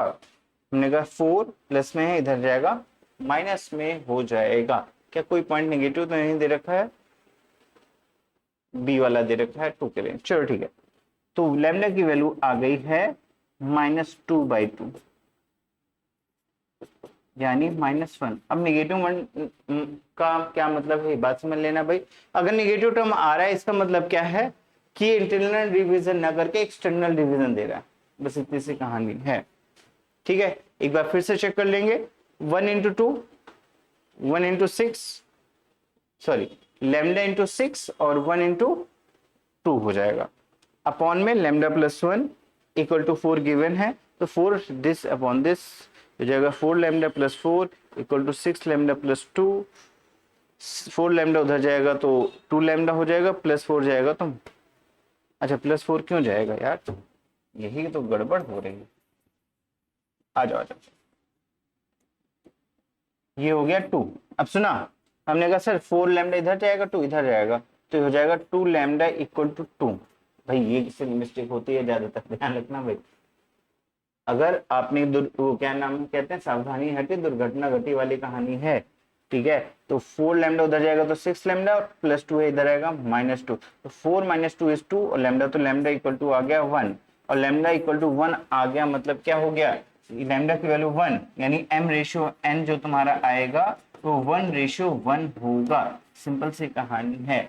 अब इससे क्या फायदा हुआ, जैसे 1:1 आया तो हमें सेक्शन फॉर्मूले की जगह मिड पॉइंट फॉर्मूला का भी यूज कर सकते हैं, लेकिन हमने कहा सर हमें m की वैल्यू फाइंड करनी है, m और n की वैल्यू फाइंड करनी है, सॉरी ये m वो वाला रेशियो वाला है, हमें एक्चुअल में इस m की वैल्यू फाइंड करनी है। तो हमने कहा सर ये तो है y की वैल्यू, और y इक्वल टू हमने क्या पढ़ा है, m y2 plus n y1 upon m plus n, है ना, जो कि यहाँ लैम्डा प्लस 1 था। अब रेशियो आ गया है तो 1 1 ले लेना है यहाँ पे, तो क्या हो जाएगा y इक्वल टू दे रखा है यहाँ पे m, ठीक है, इसको m डैश मान लो, n डैश मान लो, m डैश n डैश, ठीक है, कोई इशू नहीं है। यहाँ m डैश n डैश की वैल्यू आ गई रेशियोज में रख दो, तो m y equal to m dash की वैल्यू है 1 इंटू y2 इज -3, हो जाएगा -3 प्लस 1 इंटू 3 अपॉन में m प्लस 1 यानी 1 प्लस 1, सॉल्व किया तो -3 प्लस 3 अपॉन 1 प्लस 1 इज 2, और ये हो जाएगा 0। तो m का जो कोऑर्डिनेट है पॉइंट P के कोऑर्डिनेट क्या होंगे, 4,0 होंगे, यही आपका फाइनल आंसर है। और रेशियो क्या होगा, 1:1। बस भाई क्या हो गया, रेशियो आपका हो गया 1:1 और कोऑर्डिनेट हो गया 4,0 पॉइंट P के। तो इस टाइप के क्वेश्चन भी काफी सारे उसमें पूछे जाते हैं, ध्यान रखिएगा और क्वेश्चन सॉल्व करिएगा। अप्रोच यही है, वैल्यूज थोड़ा चेंज होती रहेंगी तो इन चीजों को जानिएगा, फॉर्मूला रखते वक्त कोई गलती मत करिएगा, ठीक है। चलो आ जाओ अगले सवाल की ओर, कह रहा है find the ratio of the line divided the line segment of this and that. अब देखो क्या है कि अगर पॉइंट दे रखा है, ठीक है, लेकिन यहाँ पे अब लाइन भी है और इस टाइप के भी क्वेश्चन पूछ लेता है। क्या कह रहा है, फिर से समझेंगे, वह अनुपात ज्ञात कीजिए जिसमें रेखा बिंदु को मिलाने वाले रेखाखंड को विभाजित करती है। हमने कहा ठीक है सर, चलो ये पॉइंट ए हो गया, ये बी हो गया, तो हमने कहा सर पॉइंट ए इज 1,3 और पॉइंट बी जिसको समझना आया हो क्वेश्चन उसके लिए मैं बता रहा हूं। मैंने कहा कि सर बिंदु क्या है, ए और बी है और इसको एक लाइन है, इस लाइन के कोऑर्डिनेट दे रखे कितना, 3x plus y minus 9 equal to 0। ये लाइन क्या कर रही है, किस रेशियो में विभाजित करती है, अनुपात ज्ञात करना है, तो मान लेते हैं कि लैम्डा रेशियो 1 में इसको विभाजित कर रही है, ठीक है। अब इस टाइप के क्वेश्चन आ गए तो कैसे सॉल्व करने, हमने कहा सर स्ट्रेट लाइन तो पढ़ा है, और स्ट्रेट लाइन पढ़ा है तो वहां पर हमने ये जाना कि अगर लीनियर इक्वेशन 2 वेरिएबल में पढ़ा है आपने, 2 वेरिएबल वाला केस है, तो किसी भी लाइन के में अगर नंबर ऑफ सॉल्यूशन की बात करें तो कितने हो सकते हैं, तो किसी भी लाइन में इनफाइनाइट पॉइंट्स होते हैं, यानी उस लाइन के कितने सॉल्यूशंस हो सकते हैं, इनफाइनाइट सॉल्यूशन हो सकते हैं। और अगर वो पॉइंट क्या कर रहा है, उस लाइन पे लाई कर रहा है, इसका मतलब क्या है कि उसकी वैल्यू उसको सेटिस्फाई कराएगी, संतुष्ट कराएगी। तो इन दिस केस क्या कर लो, तो हमने कहा सर पॉइंट पी मान लेते हैं हम, लेट कर लीजिए एक्स और वाई, ठीक है। पहले x और y की वैल्यू फाइंड कर लो और फिर x और y की वैल्यू उठा करके आप इस लाइन पे रख दोगे तो वहां से हमारा रिलेशन आ जाएगा। तो चलो सॉल्व करते हैं। तो हमने कहा सर पॉइंट P क्या है, इंटरनल डिवीजन है, और हम लेट कर लेते हैं रेशियो क्या है, लैम्डा रेशियो 1 है, फॉर्मूला लगा दीजिए।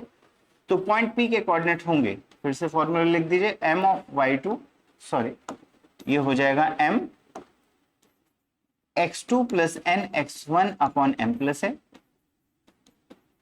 Comma m of y2 plus n of y1 upon m plus n। ये फॉर्मूला हो गया। हमने कहा ठीक है sir, ratio m ratio n को हमने क्या माना, लैम्डा और 1 माना। तो जल्दी से फॉर्मूला लगाएंगे, देखेंगे क्या कहानी बन गई। तो ये आपका आ जाएगा फिर से x2, इसको आप मान लीजिए x1, y1 ये मान लीजिए x2, y2, तो हो जाएगा लैम्डा x2, यानी पॉइंट P की बात कर रहे हो तो m की वैल्यू है लैम्डा इंटू 2, ये हो जाएगा 2 लैम्डा प्लस n की वैल्यू है 1 into 1 upon lambda plus 1, comma अब इसकी बात कर लो सेकेंड पॉइंट y के लिए, तो हो जाएगा लैम्डा इंटू 7 यानी 7 lambda plus 1 into 3 upon lambda plus 2। तो हमने कहा सर ये तो हो गए पॉइंट P के कोऑर्डिनेट, भाई पॉइंट पी के कोऑर्डिनेट तो पता चल गए, और ये पॉइंट पी कहाँ लाई कर रहा है, इस लाइन पे लाई कर रहा है। अगर इस लाइन पे लाई कर रहा है तो ये दोनों पॉइंट इसको सेटिस्फाई कराएंगे, सिंपल सी कहानी है, और सेटिस्फाई कराएंगे मतलब इसकी वैल्यू उठा करके यहाँ पर रख दीजिए और सिंप्लीफाई करिए, लैम्डा की वैल्यू मिल जाएगी। और हमें क्या चाहिए, रेशियो चाहिए, रेशियो हमको मिल जाएगा। बस इनमें ही। हमने कहा ठीक है सर, तो चलो इसको सॉल्व करते हैं। हमने कहा सर इसको अगर सॉल्व करना है एक तरीके से क्वेश्चन कोने के रख देते हैं, और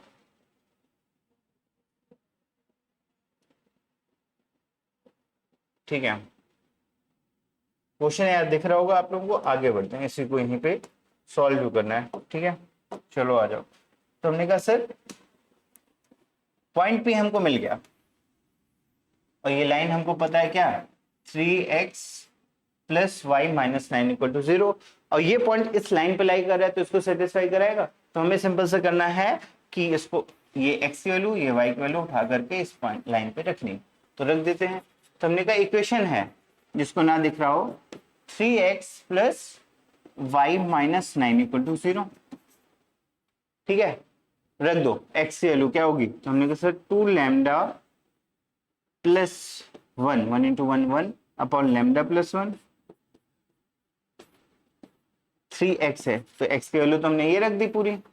अब y की वैल्यू रख दो प्लस y है 7 lambda plus 3 into 1 is 3 upon lambda plus 1 minus 9 equal to 0। हमने कहा सर अभी क्या करना है, सिंपल से सिंप्लीफिकेशन ही तो करना है। क्यों, क्योंकि एक ही वेरिएबल है और लीनियर इक्वेशन वन वेरिएबल तो हमको सॉल्व करना है अच्छे से आता ही है। ठीक है तो चलो इसको सॉल्व करते हैं। तो हमने कहा सर -9 है उसको इक्वल के उधर भेज दो, यहीं भेज दे रहा हूँ। तो -9 इक्वल के उधर जाएगा, इक्वल टू 9 हो जाएगा, माइनस उधर गया तो प्लस हो गया। हमने कहा ठीक है सर, अब इसको सिंप्लीफाई करने का फायदा क्या है कि डिनोमिनेटर तो सेम, तो एलसीएम लैम्डा प्लस 1 ही आएगा। ऊपर आ गया 3 2 lambda plus 1 plus 7 lambda plus 3 equal to 9। Done, lambda plus 1 उधर भेज दो, इसको सिंप्लीफाई कर लो तो क्या आ जाएगा। तो हमने कहा सर ब्रैकेट ओपन करोगे तो ये आएगा 6 लैम्डा प्लस 3 टू 6 प्लस 3 और प्लस 7 लैम्डा प्लस 3 हो जाएगा 7 लैम्डा प्लस 3 इक्वल टू, ये यहाँ डिवाइड में उधर जाएगा मल्टीप्लाई में आ जाएगा तो ये हो जाएगा 9 लैम्डा प्लस 1। क्या ये बात समझ में आई? ठीक है, हमने क्या किया, ये लैम्डा प्लस 1 यहाँ डिवाइड में था उधर मल्टीप्लाई में आ जाएगा। इसको ब्रैकेट ओपन कर लीजिए। अच्छा तो ये हो जाएगा 7 और 6 13 13 लैम्डा और 3 3 6 plus 6 equal to 9 lambda plus of 9। हमने कहा सर 9 लैम्डा इधर आ जाएगा, 6 उधर भेज दो तो हो जाएगा 13 लैम्डा माइनस ऑफ 9 लैम्डा और 9 माइनस 6 तो हो जाएगा कितना, 13 में से 9 गए 4 4 लैम्डा और 9 में से 6 गए 3, तो लैम्डा की वैल्यू आ गई 3/। तो हमने कहा सर जो ये जो लाइन है वो इन दोनों पॉइंट को क्या कर रही है, m रेशियो n को लैम्डा रेशियो 1 माना था, तो यहाँ पे हम सीधा कहेंगे कि भैया ये 3:4 में डिवाइड कर रहे हैं। बस में तो इस टाइप के क्वेश्चंस आते हैं और ये है तरीका, और ये आएगा तो 4 मार्क्स 3 मार्क्स 4 मार्क्स में आएगा। क्लियर, तो अच्छे से इन चीजों को समझ लीजिए क्योंकि ये बहुत ही हेल्पफुल वाले पार्ट्स हैं। छोटे छोटे कॉन्सेप्ट्स अगर आपके दिमाग में नहीं रहेंगे तो आप क्वेश्चन सॉल्व करने में परेशान हो जाओगे। ठीक है, जो भी ट्रिक्स बताइए कि कब रेशियोज लेने हैं, कब चीजों को समझना है कि भैया अगर रेशियो वाले क्वेश्चंस हैं, है ना, सेक्शन फॉर्मूला यूज करना है और वहां पे हमें रेशियो पूछ रहा हो तो हमेशा लैम्डा रेशियो 1 मानना है। अभी इससे पहले वाले क्वेश्चन में जो कॉन्सेप्ट यूज हुआ, या फिर सर्किल है या रेक्टेंगल है, उनकी प्रॉपर्टीज आपको प्रॉपर वे में पता होनी चाहिए कि भैया कोई अगर वर्ग है तो वर्ग की चारों भुजाएं बराबर होती हैं, उनके डायगोनल्स इक्वल होते हैं। वहीं पर रेक्टेंगल है तो उसके अपोजिट साइड्स इक्वल होंगी और उसके भी डायगोनल इक्वल होंगे। लेकिन अगर पैरेललोग्राम है तो उसकी क्या होगी, अपोजिट साइड तो इक्वल होंगे बट डायगोनल अनइक्वल होंगे। इसी तरीके से स्क्वायर में और रोम्बस वाला पार्ट आ जाता है कि रोम्बस में चारों साइड इक्वल होंगी, उनके डायगोनल इक्वल होंगे, लेकिन सॉरी स्क्वायर में क्या होगा, वर्ग में चारों साइड इक्वल होंगी और उसके डायगोनल इक्वल होंगे, विकर्ण इक्वल होंगे। लेकिन अगर रोम्बस की बात करें तो चारों साइड इक्वल होंगी लेकिन विकर्ण इक्वल नहीं होंगे। डायगोनल इक्वल नहीं होंगे। तो इस तरीके की छोटी छोटी प्रॉपर्टीज है जिनका यूज इन चैप्टर्स में होता है, तो आपको पहले वो क्लियर होनी चाहिए। उन कॉन्सेप्ट को क्वेश्चन के साथ कैसे मर्ज करना है, कैसे समझना है कि इस कॉन्सेप्ट को किस तरीके से हम कैरी करें, कौन सा फॉर्मूला कब यूज करें, फॉर्मूला रखते वक्त साइन की गलती ना करें, विशेष ध्यान रखिएगा, क्योंकि अक्सर क्या होता है ना, वैल्यू रखते वक्त आप गलती कर देते हो तो वहां पे भी क्वेश्चन गलत हो जाता है। लेकिन अगर ये सारी चीजें आप अच्छे से ध्यान दे दो तो मुझे नहीं लगता है कि इस चैप्टर में कोई भी ऐसी चीज है जो गलत आपसे होगी। ठीक है, तो ये छोटी छोटी चीजें याद रखिएगा, सिली मिस्टेक्स हैं। और भैया एक चीज और समझ लीजिएगा, जैसा कि लगभग आपका सितंबर स्टार्ट होने को आया है ना, 8 से 10 दिन बीत चुके हैं। ठीक है, तो अब अगर सितंबर का ये वाला पार्ट आया, यानी आपके पास सिर्फ कितना टाइम है, हमने कहा 15 दिन सितंबर ले लो और उसके बाद अक्टूबर ले लो, नवंबर दिसंबर तक तो आपको रिवीजन करना होगा। यानी आपके पास 1.5 से 2 महीने ही ऐसा टाइम है जहां पर आप एटलीस्ट क्या क्या करना है, आपको अपनी रेफरेंस बुक जो भी है उसको कंप्लीट करना है, एक एनसीईआरटी, ये 2 बुक कम से कम ट्राई करो कि नवंबर से पहले कंप्लीट हो जाए, सारे चैप्टर्स के सारे एग्जाम्पल्स, सारे क्वेश्चंस आप कर सको। अगर आपने नवंबर तक ये काम कर लिया तो नवंबर के बाद आपको क्या करना है, प्रीवियस ईयर क्वेश्चंस पेपर लगाने हैं, जम के प्रैक्टिस करनी है। और अगर ये 2-3 चीजें हैं टाइम पे आपने कर ली तो भैया 90-95% प्लस मार्क्स आराम से आपको मिल जाएंगे। तो इसके लिए टेंशन नहीं लेनी है, चीजों को सही तरीके से करोगे तो अपने आप ही चीजें अच्छी होती चलेंगी। बात समझ में? तो आज के लिए इतना ही, मिलते हैं नेक्स्ट वीडियो में। थैंक यू और जय हिंद।